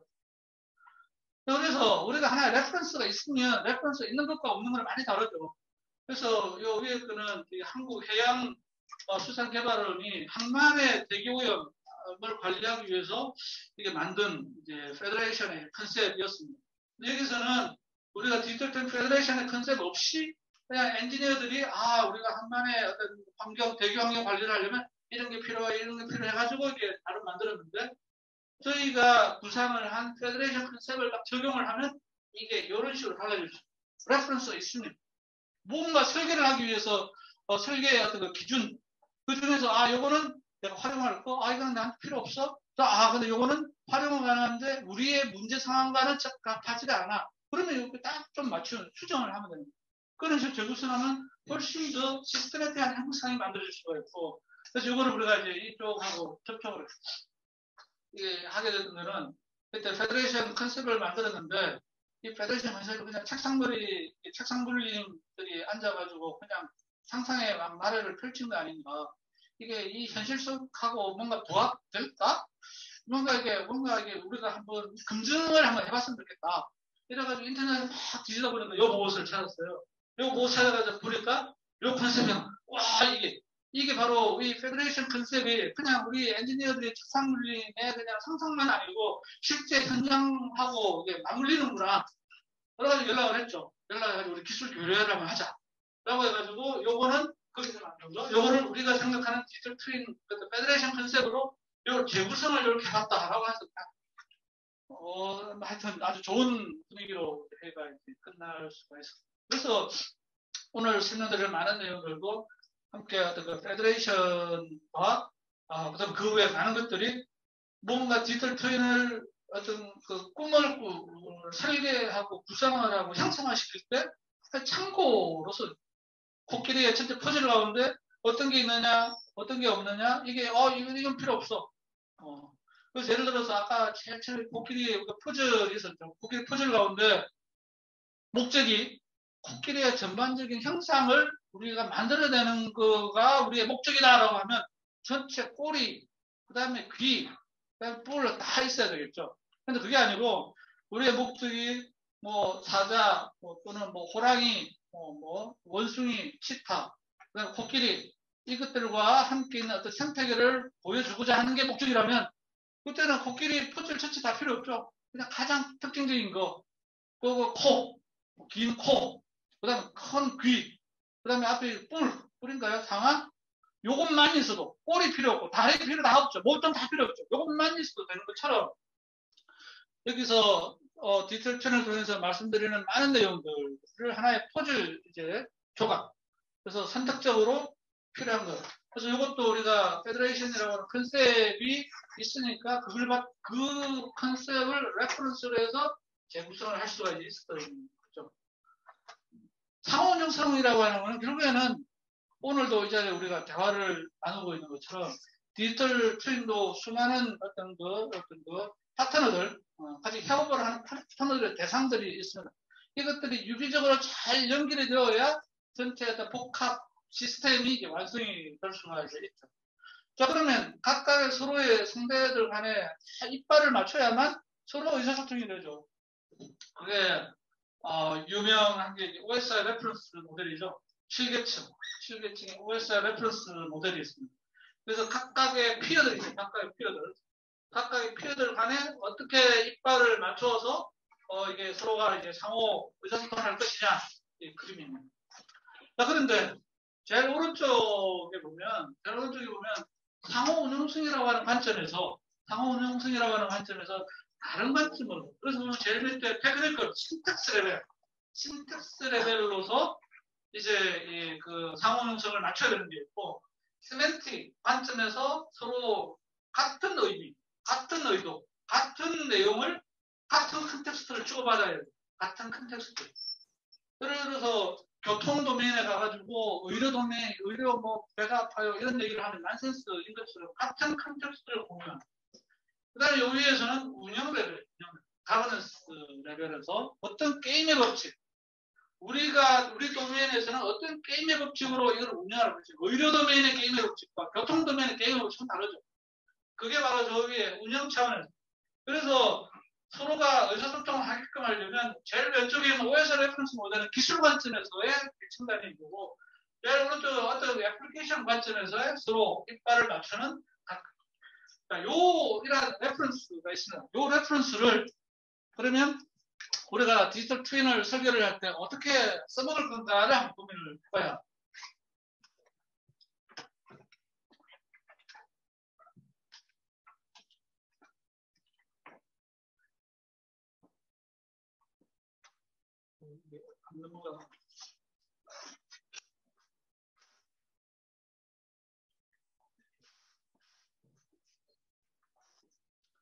그래서 이슈 포인트는 뭐냐면, 이슈 포인트는 결국에는 하나의 디지털 트윈의 비헤이비어 모델의 결과값을 이제 만들어내는 데 있어가지고, 이렇게 여러 개의 어떤 그 입력 변수들이 다 영향을 미치는 것과, 이런 디바이드 앤 컨커, 이 어떤 두 가지 방법이 존재할 텐데, 이걸 어떻게 내가 의사결정을 할 것이냐, 이 두 가지 어프로치 가운데 어떤 방식을 내가 선택할 것이냐에 대한 문제가 바로 여기서 다루고자 하는 이슈 포인트입니다. 그래서 보면 인터페이스가 필요라는 거, 서로가 결합을 해서 뭔가 정보를 주고받아야 되는 관계가 지금까지 아까 설명을 들어보면 이런 컴포지션, 여러 개의 모델들을 결합해가지고 만들어내는 비행기, 자동차, 이런 것들 다 컴포지션. 자동차만 하더라도, 또는 비행기만 하더라도 비행기의 전체의 비헤이비어 모델을 만들려고 하면 엔진의 비헤이비어 모델이 필요한 거고, 그 다음에 날개에 의해서 일어나는 양력 현상들, 속도가 얼마고, 날개가 어떤 형상일 때 어떻게 되는지, 이런 비헤이비어 모델도 다 필요하고. 그래서 비행기조차도 형상으로는 하나의 이런 컴포지션된 결과, 자동차도 엔진, 바퀴, 브레이크, 엑셀 뭐 등등 딱 결합해. 이런 컴포지션 타입이. 여기에서도 뭔가 데이터와 비행기도 그렇고, 자동차도 그렇고, 안에 칸 해가지고 많은 데이터가 왔다 갔다 하죠. 여기에 인터페이스 문제, 컴포지션에서의 인터페이스 문제도 생기는 거고, 이런 공정 라인에서의 플로우 전체들의 데이터를 주고받는 애그리게이션에서도 인터페이스가 생기는 거고, 아까 데이터 트레이딩의 경우에도 인터페이스가 생기는 거고, 페더레이션의 경우에도 인터페이스가 생기는 거고. 자, 그러면 이 데이터를 다 주고받아야 되는데, 그러면 이 데이터를 주고받을 수 있는 수많은 종류의 프로토콜들, 기술들이 있어요. 여기서 뭘 사용을 해야 될까? 이게 또 하나의 고민거리죠. 자, 그래서 이거를 구분을 해보면 커버리지하고 가버넌스 측면에서 한번 나눠볼 수가 있어요. 커버리지는 뭐냐? 넓다. 대화를 나눌, 서로 정보를 주고받아야 될 커버리지가 전체 스프라이 체인이라든지 라이프 사이클 중에 넓고, 페더레이션의 경우에는 도시 레벨이라든지 또는 전 세계 레벨이라든지 굉장히 이제 넓죠. 커버리지가 넓다. 넓은 경우가 있고, 좁은 경우, 공장 같으면 공장의 라인 하나라든지 또는 방 하나, 또 강의실 하나, 이와 같이 좁은 경우가 있죠. 비행기 한 대만 하더라도 상당히 좁죠. 공장의 생산 라인도 그렇고. 그래서 여기서 커버리지 관점에서 넓은 경우와 좁은 경우로 나눌 수가 있고, 가버넌스는 내가 의사결정을 할 수 있는 누군가, 의사결정을 할 수 있는, 야, 시키는 대로 해! 대통령이든, 아니면 뭐 사장이든, 아니면 뭐 팀장이든, 누구든, 야, 시키는 대로 해! 까불지 마! 여대로 해! 할 수 있는 가버넌스가 권력이 세냐, 권력이 낮으냐, 이 관점에서 구분해보면 데이터 스프레딩의 경우에는 커버리지가 넓죠.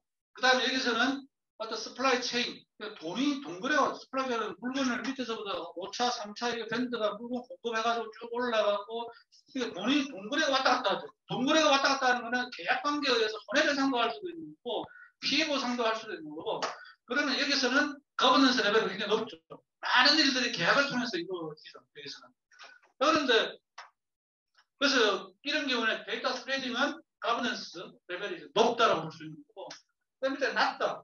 페더레이션 아까 뭐죠 이게 도시 레벨에 미세먼지 관리를 위해서 교통 도메인이 있고 발전소 도메인이 있고 여기서는 시청이 이거 발전소 거기에 야좀 협조해 주세요라고 하지 강제적으로 규제 법으로 해가지고 법으로 해가지고 규제 차원에서 너들 뭐 과태료 얼마 이렇게 할 수 있는 그런 경우에는 뭐저지 뭐 이게 오염물질을 지나치게 배출했다거나 그런 경우 아니면 협조 요청밖에 안 돼요.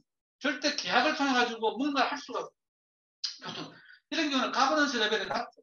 이런 경우는 어그리먼트 계약이 큰 트랙이 아니라 위에서는 큰 트랙에 의해서 돌아가지만 이들은 큰 트랙이 아니라 그냥 MOU 또는 어그리먼트 그냥 합의 그 정도만으로도 움직이는. 그래서 이게 가버넌스 레벨이 좀 낮습니다.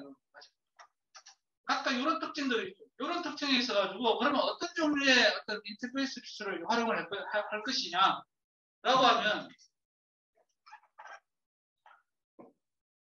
여기서 보면 두 가지 페더레이션의 요인 와이드 아까 커버리지가 넓고 가버넌스가 낮은 좀 전에 아까 페더레이션 경우죠. 그 경우에는 여기 그 뭐죠 이게 역삼각형 모양 분홍색 표시가 되어 있는데 코퍼레이션 협업에 대한 릴레이션이 얼마나 많으냐를 이게 표현을 하고 있습니다. 그래서 요 밑으로 내려올수록 요 밑에 내려오는 게 뭐죠? 신텍스 레벨이죠. 베이직 커넥티비티 와이파이를 쓸 것이냐 또는 5G를 쓸 것이냐 USB를 쓸 것이냐 이런 것들이 베이직 커넥티비티 네트워크 통신도로 그러니까 남의 집안 속사정을 시시콜콜 알려하지 말라. 남의 집안 속 뭐냐면 버스 운영을 위한 디지털 트레인 시스템이 있고, 그 다음에 지하철 운영 시스템이 있어요. 이거 완전 별개 회사예요, 별개 회사. 여기에 그 안에 숟가락이 몇 개인지, 안에 데이터 구조가 어떻게 되어 있는지, 어떤 통신을 쓰는지 일일이 물어보면 대답을 해주겠습니까? 안 해줘. 거기서는, 야, 뭐가 필요해? 필요한 정보만 보내줄게. 그래서 집안 속사정을 일일이 알 수가 없고 알려주려고 하지도 않습니다. 그래서 이런 경우에는 무엇에 가장 많은 고민을 해야 되느냐? 요 위쪽이 게임의 법칙, 교통 도메인과 버스, 지하철 또는 발전소 이런 관계된 어떤 피어들 간에 스테이크홀더들 간에 어떤 우리의 어그리먼트, 어떤 그 협업의 어떤 합의를 만들 것이 이 위쪽 부분에 많은 고민을 해야 합니다. 반면에 가버넌스 레벨을 시키면 시킨 대로 해. 아까 공장에 있는 플로우 애그리게이션이라든지 컴포지션, 자동차, 현대자동차 아니면 보잉 비행기 만드는 거라든지 이런 경우들 아까 스레딩의 경우에도 아까 큰 트랙 아무리 넓어도 큰 트랙에 의해서 손해배상 청구도 할 수 있고 뭐 이게 이런 경우에는 가버넌스 레벨이 높아가지고 시키는 대로 해. 이런 경우에는 같은 게임의 법칙 위쪽 같은 게임의 법칙을 대부분 공유를 하고 있어요. 이런 경우에는 제일 밑바닥에 이걸 맞추는 거 제일 밑바닥에 커넥티비티, 네트워크, 여러 신텍틱 이런 것들에 서로 맞추기 위해서 많은 노력을 기울여요. 자, 그러면 각각에 맞는 적절한 기술들이 이런 유형에서 써먹기에 좋은 기술들이 있고, 이런 유형에서 써먹을 수 있는 좋은 기술들이 있는 거예요. 그러면 내가 해결하고자 하는 대상이 무엇인가, 내가 뭘 하고자 하는지를 잘 알아야만, 우리 이거는 몰라. 남의 설명까지 숟가락 몇 개인지 이불이 몇 채가 있는지 그거 모르겠어. 그건 각자 알았어요. 우리 여기에 대해서만 고민을 좀 해봅시다. 그래서 우리는 이렇게 뭘 주고받을 것인데, 그 다음에 그 계약서까지는 아니라 어그리먼트, MOU 이런 형태를 해가지고 해도 문제를 쉽게 풀 수가 있어요. 그래서 각각에 맞는 기술들이 있기 때문에 그렇게. 그래서 뭐 오늘 이 자리에 이런 데서 쓸 수 있는 기술들이 뭐가 있는 것까지는 오늘 나눌 자리는 아닌 것 같고요. 뭐 그런 거는 다음에 혹시 해결해야 될 게 있으면 그때 가서 또 논의를 해볼 수 있을 거고요. 멀티페르소나 여기서 아바타에 보면 여기 신경 연결하면 뭐 금방 사전에 훈련도 안 했는데 바로 이렇게 타고 그러죠. 하나의 객체는 저는 아버지이자 남편이자 또 우리 어머니의 또 아들 자식입니다. 하나의 어떤 그 존재는 다양한 어떤 가면들을 쓸 수가 있죠. 그래서 몇 년 전에 이런 부캐 부캐가 유행을 했고 지금은 그만큼은 아니지만 그래도 여전히 이거 쓰고 있는 사람들이 있죠. 그래서 나는 아버지이자 책임연구원이자 환자분 등등. 그래서 디지털 트윈의 경우에도 대상이 하나에 대해서 여러 가지 역할들을 할 수 있습니다. 예를 들어서 앰뷸런스만 하더라도 주차장에 가면 그냥 앰뷸런스가 아니죠. 주차장에 가면 주차 대상일 뿐인 거고 교통도면에 가면 그냥 트래픽잼 일으키는 원흉 할 수 있는 거고 폴루션 또 이게 대기오염, 대기 미세먼지를 일으키는 원인 요소가 되는 거고 병원에서는 환자 운송. 그래서 하나의 어떤 그 대상은 여러 가지 역할, 그 역할은 시간에 따라 달라져요. 근무 시간에는 연구자로서의 역할, 또는 직업인으로서의 역할. 그래서 근무 시간 지나고 난 다음에는 아버지로서의 역할, 남편으로서의 역할. 시간에 따라서, 또는 장소에 따라서. 제가 병원에 가면 환자가 되는 거예요. 근무 시간에 관계없이. 장소와 시간, 또는 어떤 팔러시, 정책에 따라서 다른 역할들. 그러면 디지털 트윈을 설계를 할 때도 하나의 어떤 대상이 있을 때 이 대상의 멀티페르소나 속성을 고려를 해야 될 건가 말아야 될 건가를 우리가 해봐야 돼요. 그래서 필요 없으면 안 하면 되는 거예요. 우리가 다루고자 하는 대상은 시간에 따라서 다른 역할을 하네. 또는 장소에 따라서 다른 역할을 하네. 그게 맞춰서 모델을 만들어야 돼. 자, 그러면 생기는 문제가 뭐냐면, 이게 제가 이제, 집에 퇴근해가지고 갔는데, 연구자로서, 작업자로서 역할을 하면 우리 집사람이 화를 내겠죠. 그 다음에 제가 출근해가지고 일을 하고 있는데, 남편으로서의 역할을 하고 있으면 또한 직업인으로서의 윤리 문제가 그러면 주어진 장소에 주어진 시간에 맞는 역할을 어떻게 픽업을 해서 어웨이커닝을 시킬 거냐. 이것도 기술적인 이제 고려 해결의 대상이 되겠습니다. 충실도는 원래 실물에 얼마나 본성과 모양이 부합하느냐, 얼마나 닮았느냐, 얼마나 성격이 닮았느냐, 얼마나 얼굴이 닮았느냐, 얼마나 많이 이게 바로 충실도가 되겠습니다.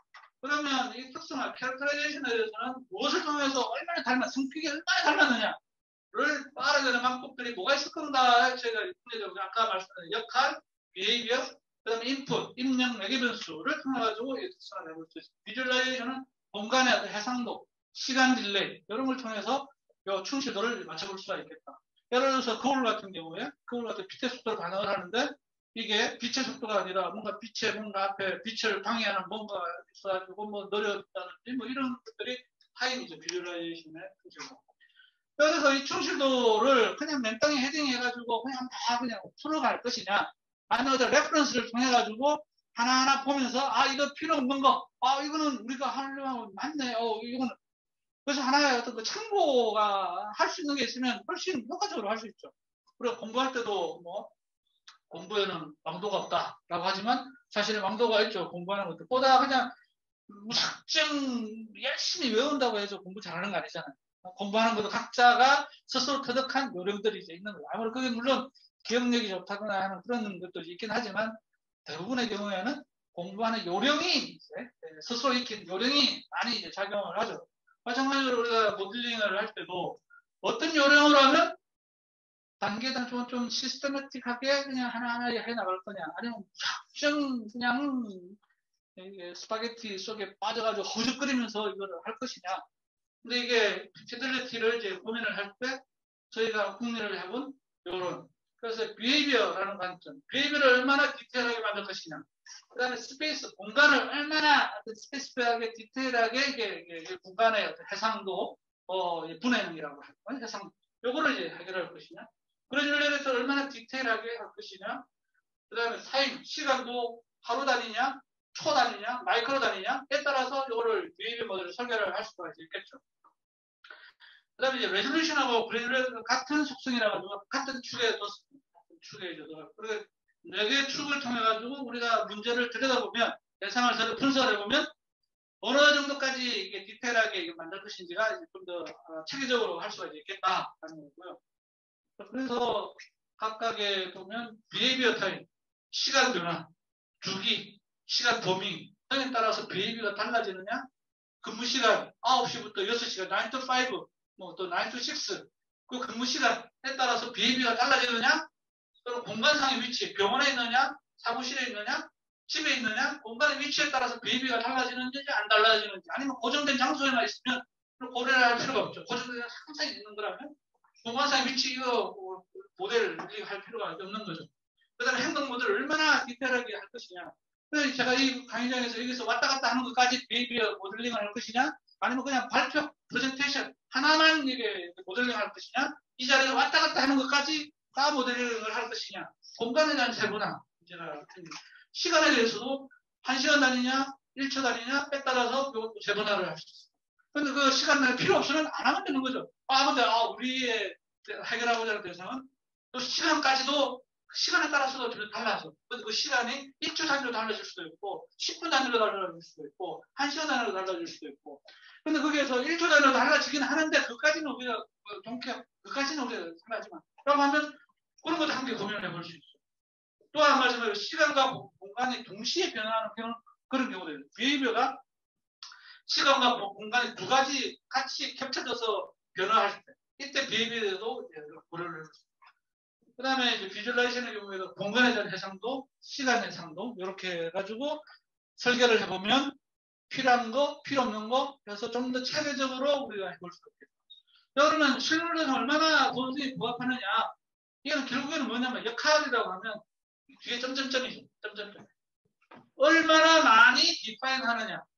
여기에서도 요 롤에 대해서 액티비티가 있는데 얼마나 많이 점점점 디파인 하느냐에서 충실도가 높아지는 거예요. 예를 들어가지고 와인을 화학자가 분석해 보니까 13가지의 화학물질의 조성을 해가지고 와인의 어떤 품질이 달라지더라라는 거죠. 자, 근데 이거를 사실은 좀 더 분석을 해보면 13가지가 아니라 14가지, 15가지일 수도 있는 거죠. 또는 우리는 우리 동료들이 저보고 이제 그 미맹이라고 그러는데 맛을 맛에 대한 감각이 예민하지가 않아가지고 웬만하면 다 잘 먹는데 예를 들어서 술 같은 경우에도 딴 거 다 필요 없고 알코올만 가지고 되겠어. 알코올만 가지고 구분하겠다고 하면 와인, 막걸리, 소주, 양주가 다 비교 대상이 되는 거죠. 그러면 이게 얼마나 많이 얼마나 많이가 바로 이 충실도를 결정한. 그래서 충실도라는 의미는 얼마나 디테일하게 많이 해내느냐가 의미가 되고요. 그다음 비주얼라이제이션의 경우에는 LOD는 사실 많이 알려져 있죠. LOD, 레벨 오브 디테일. 그래서 얼마나 디테일하게 할 것이냐 이게 근모형이 부합하느냐인 거고요. 그래서 목적에 따라서 단지 그냥 사람인지 이제 물고기인지 구분만 하면 돼. 딴 거 다 필요 없어. 그러면 이런 단순한 모델. 굳이 돈 들이고 시간 낭비해가지고 디테일하게 할 필요 없어. 이것만 해도 물고기인지 사람인지 금방 구분이 되는 거죠. 그런데 형상까지 다 하겠다면 좀 더 목적에 따라 다 달라. 쓸데없이 돈 들이고 사람 들이고 오류 가능성 높이고 할 필요 없죠. 가장 단순하고 편하고 간단하고 값싼 이것을 선택하는 게 가장 잘하는 거죠. 그래서 아까 공간 해상도, 타임 딜레이, 아까 시간 같은 거울 같은 경우에는 빛의 속도죠. 근데 소프트웨어 시스템은 항상 전송 지연이라든지 프로세싱 타임 딜레이라든지 이런 것도 함께 고려를 해서 이제 비주얼라이제이션에 대한 피델리티, 충실도를 이제 고민을 해야 합니다. 성숙도도 보면 평형이라고 하는 거는 전체 우리도 지구상 그러니까 우리 지구는 가이아 이론이 있죠. 지구 스스로의 어떤 항상성을 균형을 유지하고 있는. 하지만 이번에 터키에서도 지진이 일어나고 스몰 스케일에서는 불평형, 평형이 이루어져 있지 않죠. 마찬가지로 디지털 트윈의 경우에도 목적에 따라서는 어느 정도 레벨까지 이제 할 것이냐, 이게 성숙도 레벨을 구분을 해볼 수가 있습니다. 이걸 만들게 된 계기가 제가 이제 부산 스마트 시티 시범도시 사업을 대한 사업단 위치가 대전역 앞에 있었는데요. 거기 계신 분들하고 토론을 하다 보니까 이분들이 시뮬레이션을 얘기를 하고 있는데 이 시뮬레이션 서로 딴 얘기를 하고 있더라고요. 그래서 어느 한 분은 레벨 1에 대한 다 얘기를 하고 있고 한 분은 레벨 3에 대한 얘기를 다 하고 있어요. 제가 딱 보니까 서로 딴 얘기 하고 있는데 막 디베이트를 하고 이게 서로 이빨이 안 맞는 거예요. 그래서 이런 성숙도 모델을 만들어야 사람들 의사소통하기가 좀 좋겠다. 그래서 나는 레벨 1에 대한 얘기를 하고 있어 라고 얘기를 해야 그럼 알아듣고 대화가 될 수 있어요. 그래서 같은 눈높이를 맞춰야만 되겠다. 그래서 성숙도 모델이 있으면 눈높이 맞추는데 도움이 되겠다 싶어서 이제 만드는 거죠. 자, 그러면 여기서 이 성숙도 모델을 만들 때 우리가 기본 고민을 해봐야 될 사항이 뭐냐면, 기본 개념은 아까 두 가지 종류의 삼위일체가 있다고, 이론적으로 따지면 이 삼위일체 가운데 단 하나라도 없으면 안 맞는 거죠. 단 하나라도 없으면 안 맞는 거죠. 이론적으로. 그래서 어느 하나라도 빠지면 기본 요건이 불만족되죠. 그러면 불만족되는 이게 디지털 트윈인가? 디지털 트윈일까? 고민을 할 수가 있는 거죠. 현실. 현재 디지털 트윈의 개념과 기술과 어떤 서비스를 도입하고 있는 현재 현실. No physical twin. 없는 경우도 있어요. 요 대상이 없는 경우도 있어요. 요 대상이 없이 디지털 트윈만 존재를 하고 있는 경우들도 있어요. 그럼 이거는 디지털 트윈인가 아닌가? 우리가 그동안 항상 이거 왔다 갔다 하는 이 쌍둥이 이 모델을 디지털 트윈이라고 했는데, 이거 없이 만들어진 디지털 트윈인가? 이것들 사기치는 거 아닌가? 한번 고민을 해볼 수가 있는 거죠. 데이터 익스체인지가 없는 경우도 있어요. 현실의 피지컬 트윈, 현실의 물리 객체가 존재를 하고 디지털 트윈까지 만들었는데 접촉한 데이터가 없어요. 이거 디지털 트윈인가? 사기 아닌가? 또 비밀 모델이 없는 경우도 있어요. 아까 말씀드린 이게 삼위일체, 비주얼, 형상, 겉모습, 스트럭처, 구조까지도 다 있는데 비밀가 없어요. 안에 성격이 빠져 있는 거예요. 사람 성격이 빠져가지고 그냥 눈감 끈덕끈덕 하고 있는. 이게 현실. 그럼 이게 디지털 트윈인가? 이게 사기치고 있는 건가? 자, 그래서 이런 것들 다 없이 디지털 트윈만 있는 경우가 있고, only BAB 모델 없이 비주얼 수출 모델만 있는 경우들이 있습니다. 자, 이 경우 이거를 디지털 트윈이라고 할 거냐 안 할 거냐, 에 대한 문제. 그래서 이거를 레벨을 나누었죠. 레벨을 통해 가지고 이거는 되고 이 경우에는 아니다라는 식으로 레벨을 만들어요. 그러면 레벨을 만들려면 내가 말하고자 하는 건 이거야. 대화를 나누게 했어요. 자, 그 중에 no physical twin, 요거는 한 가지 설명이 또 필요한데요. 부연 설명이. no physical twin이라고 하는 거는 제일 왼쪽에 물리 대상, 디지털 트윈을 만들려고 하는 물리 대상이 없는 경우, 요걸 DTP라고 하는 요즘에 마이클 할베, 마이클 그리스 디지털 트윈을 개념을 처음으로 이제 만든 그분이 쓴 문서에 DTP라고 하는 게 있어요. 그러면 디지털 트윈 프로토타입.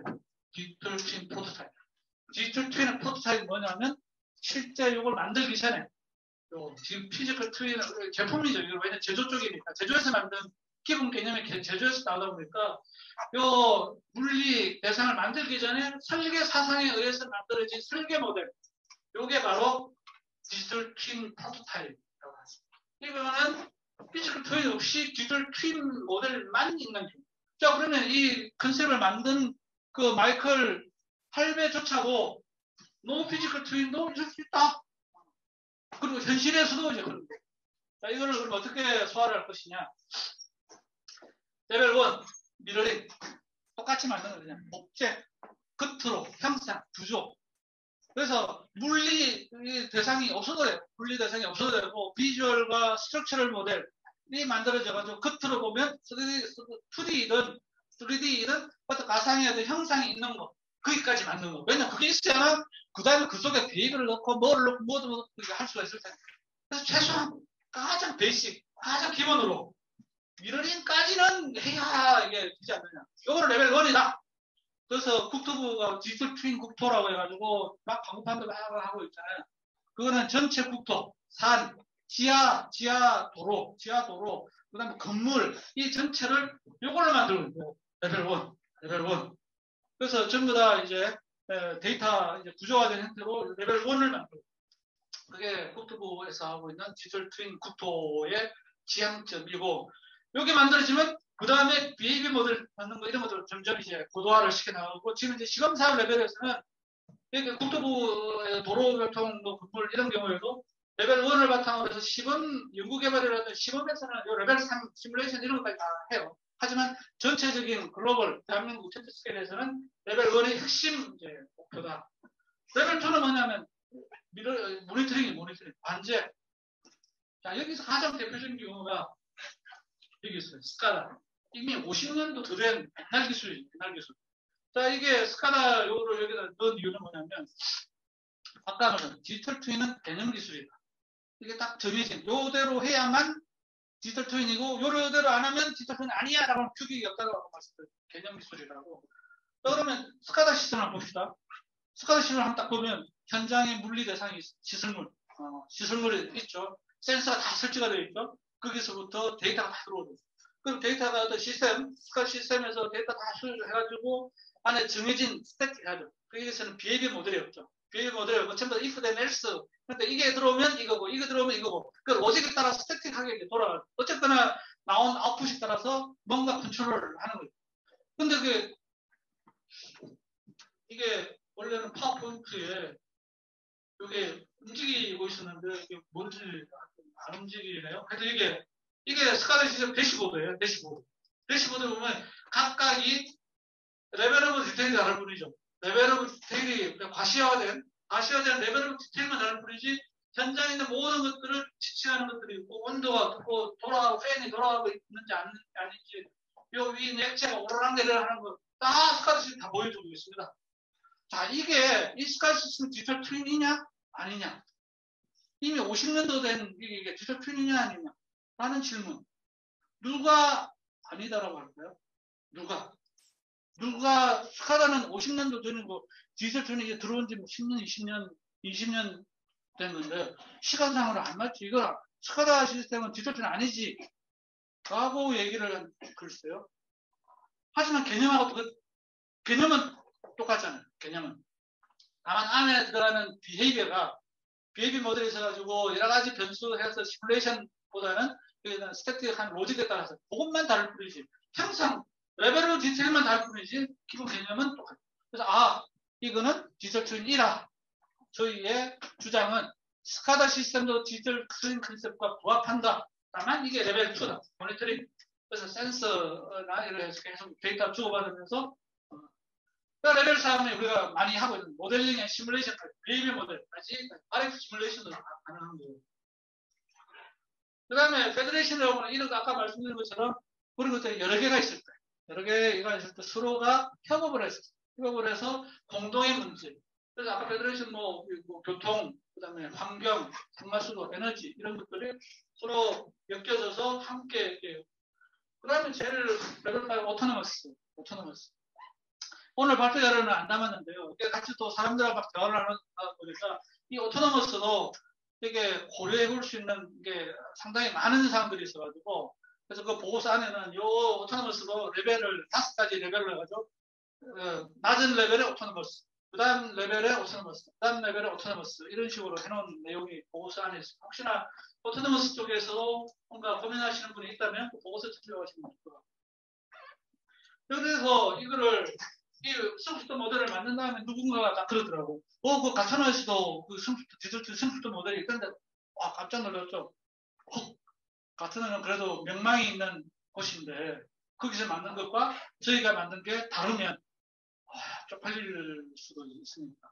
그래가지고 딱 비교를 했더니, 자연스럽게 개념이 1, 2, 3 동일해요. 동일한데 한 가지만 다르더라고요. 한 가지가 뭐냐면, 레벨 1에 보면, 3D 비주얼라이제이션 시뮬레이션.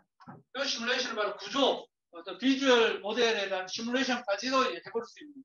근데 저희는 이 시뮬레이션을 전부 다 레벨 3으로 다 옮겼습니다. 왜냐하면 스트럭처럴 시뮬레이션과 비헤이비어 모델 시뮬레이션을 왜 구분해서 뭐가 좋아지는 괜히 사람 그냥 우리가 개념을 만드는 거는 의사소통을 편하게 원활하게 위한 건데 굳이 시뮬레이션을 위해 레벨 3의 시뮬레이션, 프리딕션 이런 거 애널리시스, 프리딕션 이 시뮬레이션과 밑에 있는 이 시뮬레이션을 굳이 구분해서 무슨 이득이 있을 건가? 그래서 아무 이득이 없는 것 같아서 저희는 레벨 1은 그냥 2D든 3D든 구조적인 형태만 있는 거. 근데 그 구조적인 형태로 여러분 문이 열렸느냐 닫혔느냐 그 문 열고 닫고 하는 이런 구조적인 어떤 시뮬레이션 굳이 그 시뮬레이션과 비헤이비어까지 뭐 구분할 필요 없어요. 그래서 시뮬레이션은 레벨 3으로 다 옮겨버리고 레벨 1은 오로지 미러링 그냥 복제 2D, 3D 그게 같은 모델하고 저희 모델의 차이점입니다. 그러니까 정답은 없어요. 정답은 없는 거고 그냥 같이 대화를 나누는 서로 상대 간에 우리가 그냥 편하게 대화만 나눌 수 있으면 파산을 쓰든 뭐 저희를 쓰든 뭐 또 다른 걸 쓰든 아무 문제가 없습니다.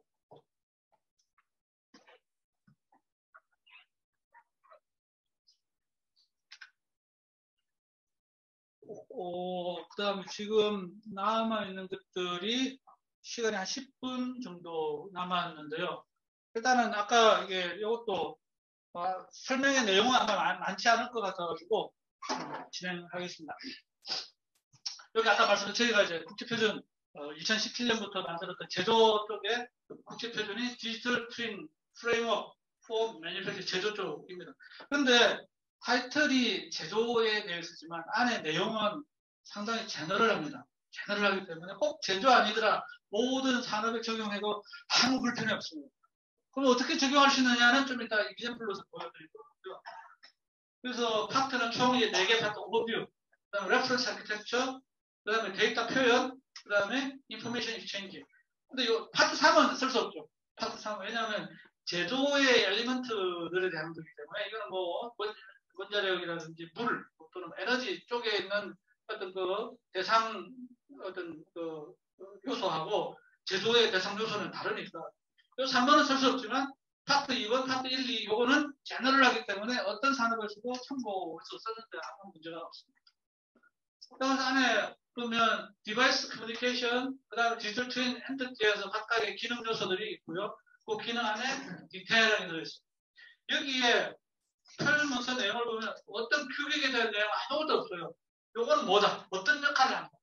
요거는 어떤 역할을 한다? 요거는 어떤 역할을 한다라는 설명만 딱 단순 그게 개념이 있어요. 영감을 주는. 그 개념을 내가 개발에 어떻게 취사 선택을 해서 적용할 것이냐가 바로 우리의 철학적 사고, 상상력에 의해서 결과가 만들어지는. 자, 그럼 저거를 적용한 사례가 있습니다. 이거는 제가 현대제철에 몇 년, 재작년인가? 상기평의 과제가 환경 설비에 오염물질이 나오는데, 이거를 뭔가 디지털 트윈을 통해가지고 최적화 관리를 좀 하는 과제가 나왔더라고요. 그래서 그때 뭐 저희는 과제 참여는 안 했지만, 이거 23247이라고 하는 표준을 당신들 과제 제안을 할 때 한번 써먹어봐라. 내가 그 23247 표준을 요 현대제철의 어떤 환경 설비에 적용을 할 때 요런 식으로 적용을 할 수 있을 거야 라고 이그샘플을 내가 만드는 거예요. 반나절 해가지고 그래서 앞에 있던 그 그림들을 각각의 이런 식으로 구조 모델링, 가시화, 동기화, 이런 식으로 행동 모델링, 리포팅, 접근 제어, 피어, 인터페이스, 실시험 이런 식으로 앞에 있던 것들을 앞에 있던 참조, 레퍼런스 아키텍처 파트 2번에 있는 내용을 환경 설비를 대상으로 적용을 한다면 이런 식으로 해볼 수 있겠다라는 거고요. 자, 요거에 대한 각각의 어떤 그 기능 모듈도 저는 디테일하게 만들어야 돼요. 디테일하게 만들어야 보충실도 변수관리, 가스분의 종류가 여러 가지가 있고 가스 배출물질, 버너의 종류, 미분탄 버너 종류, 동기 이거 다 인터넷 검색해가지고 저기 한 환경 쪽 하는 거 하나도 없고 인터넷 딱 검색해가지고 이런 것들 다 찾아낸 거거든요. 연료 상황 예측, 예시 보전, 연료 누출, 연료 과잉 공급, 팩터 보장 등을 하면서 여기 비어 있는 것들은 앞으로 이제 개발을 해나가면서 하나하나 씌워나가면 되는 이런 식으로 기본 설계를 할 수가 있어요. 비밀모델을 만들어야 되죠. 여기 뭐 예를 들어서 모델링 드작도 그거예요. 모델링 드작 가스분의 종류에 따라서 이게 비밀 모델을 어떻게 만들 것이냐, 동기화 시간, 번호 종류. 그리고 이 비밀 모델을 만들어야 되는데 비밀 모델은 모델 드리븐과 데이터 드리븐 두 가지 방식을 혼용을 해서 쓸 건데 이쪽 주어지는 상황에서는 이 환경 설비 이쪽에서는 아무래도 데이터 드리븐 방식, 인공지능이나 딥러닝 방식을 통해서 만들어야 될 것 같다라는 것이었죠. 그 비밀모델에 영향을 미치는 게 번호가 이런 변수들이 있는 이런 변수들. 자, 이렇게 변수들이 많은데 이 변수들을 가지고 오염물질이 뭐가 나오는지를 이게 관리를 좀 해야 되는데 과연 이거를 모델 드리븐 방식으로 과연 풀어낼 수 있을 건가? 근데 어쩌면 이게 데이터 드리븐 방식이 보다 효과적으로 이 모델을 만들 방법이지 않을까 하고 해서 제가 이게 표시를 한 거였죠.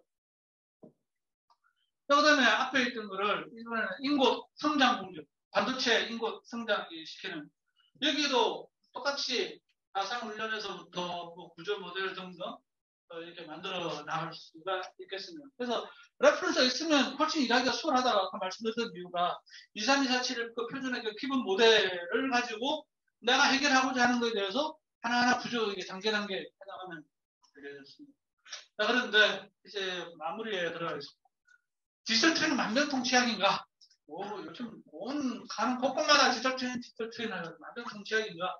그걸 보면 무엇이 디지털 트윈 도메인을 결정하는가? 무엇이? 이게 도메인은 내가 이 디지털 트윈을 도입을 해야 될 건가 말 건가를 결정하는 그 기준점이 뭐냐? R는 Role and Responsibility. 예를 들어 우리 집이네요. 집. 싱글 sovereignty. 내가 혼자서 모든 걸 관리. 내가 독재자 집안에서 가구 배치를 어떻게 하든지 전선을 어떻게 하든지 뭘 하든 마음대로 합니다.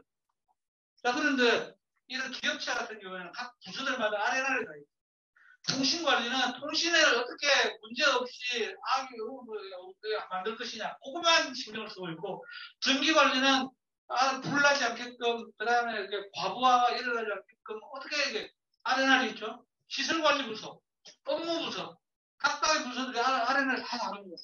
그러면 각각의 부서들은 자기 아래날에 따라서 나의 책임, 나의 성과를 만들기 위해서 끊임없이 최적화, 효율화, 어떤 비용, 어떤 경제화 고민을 하게 되죠.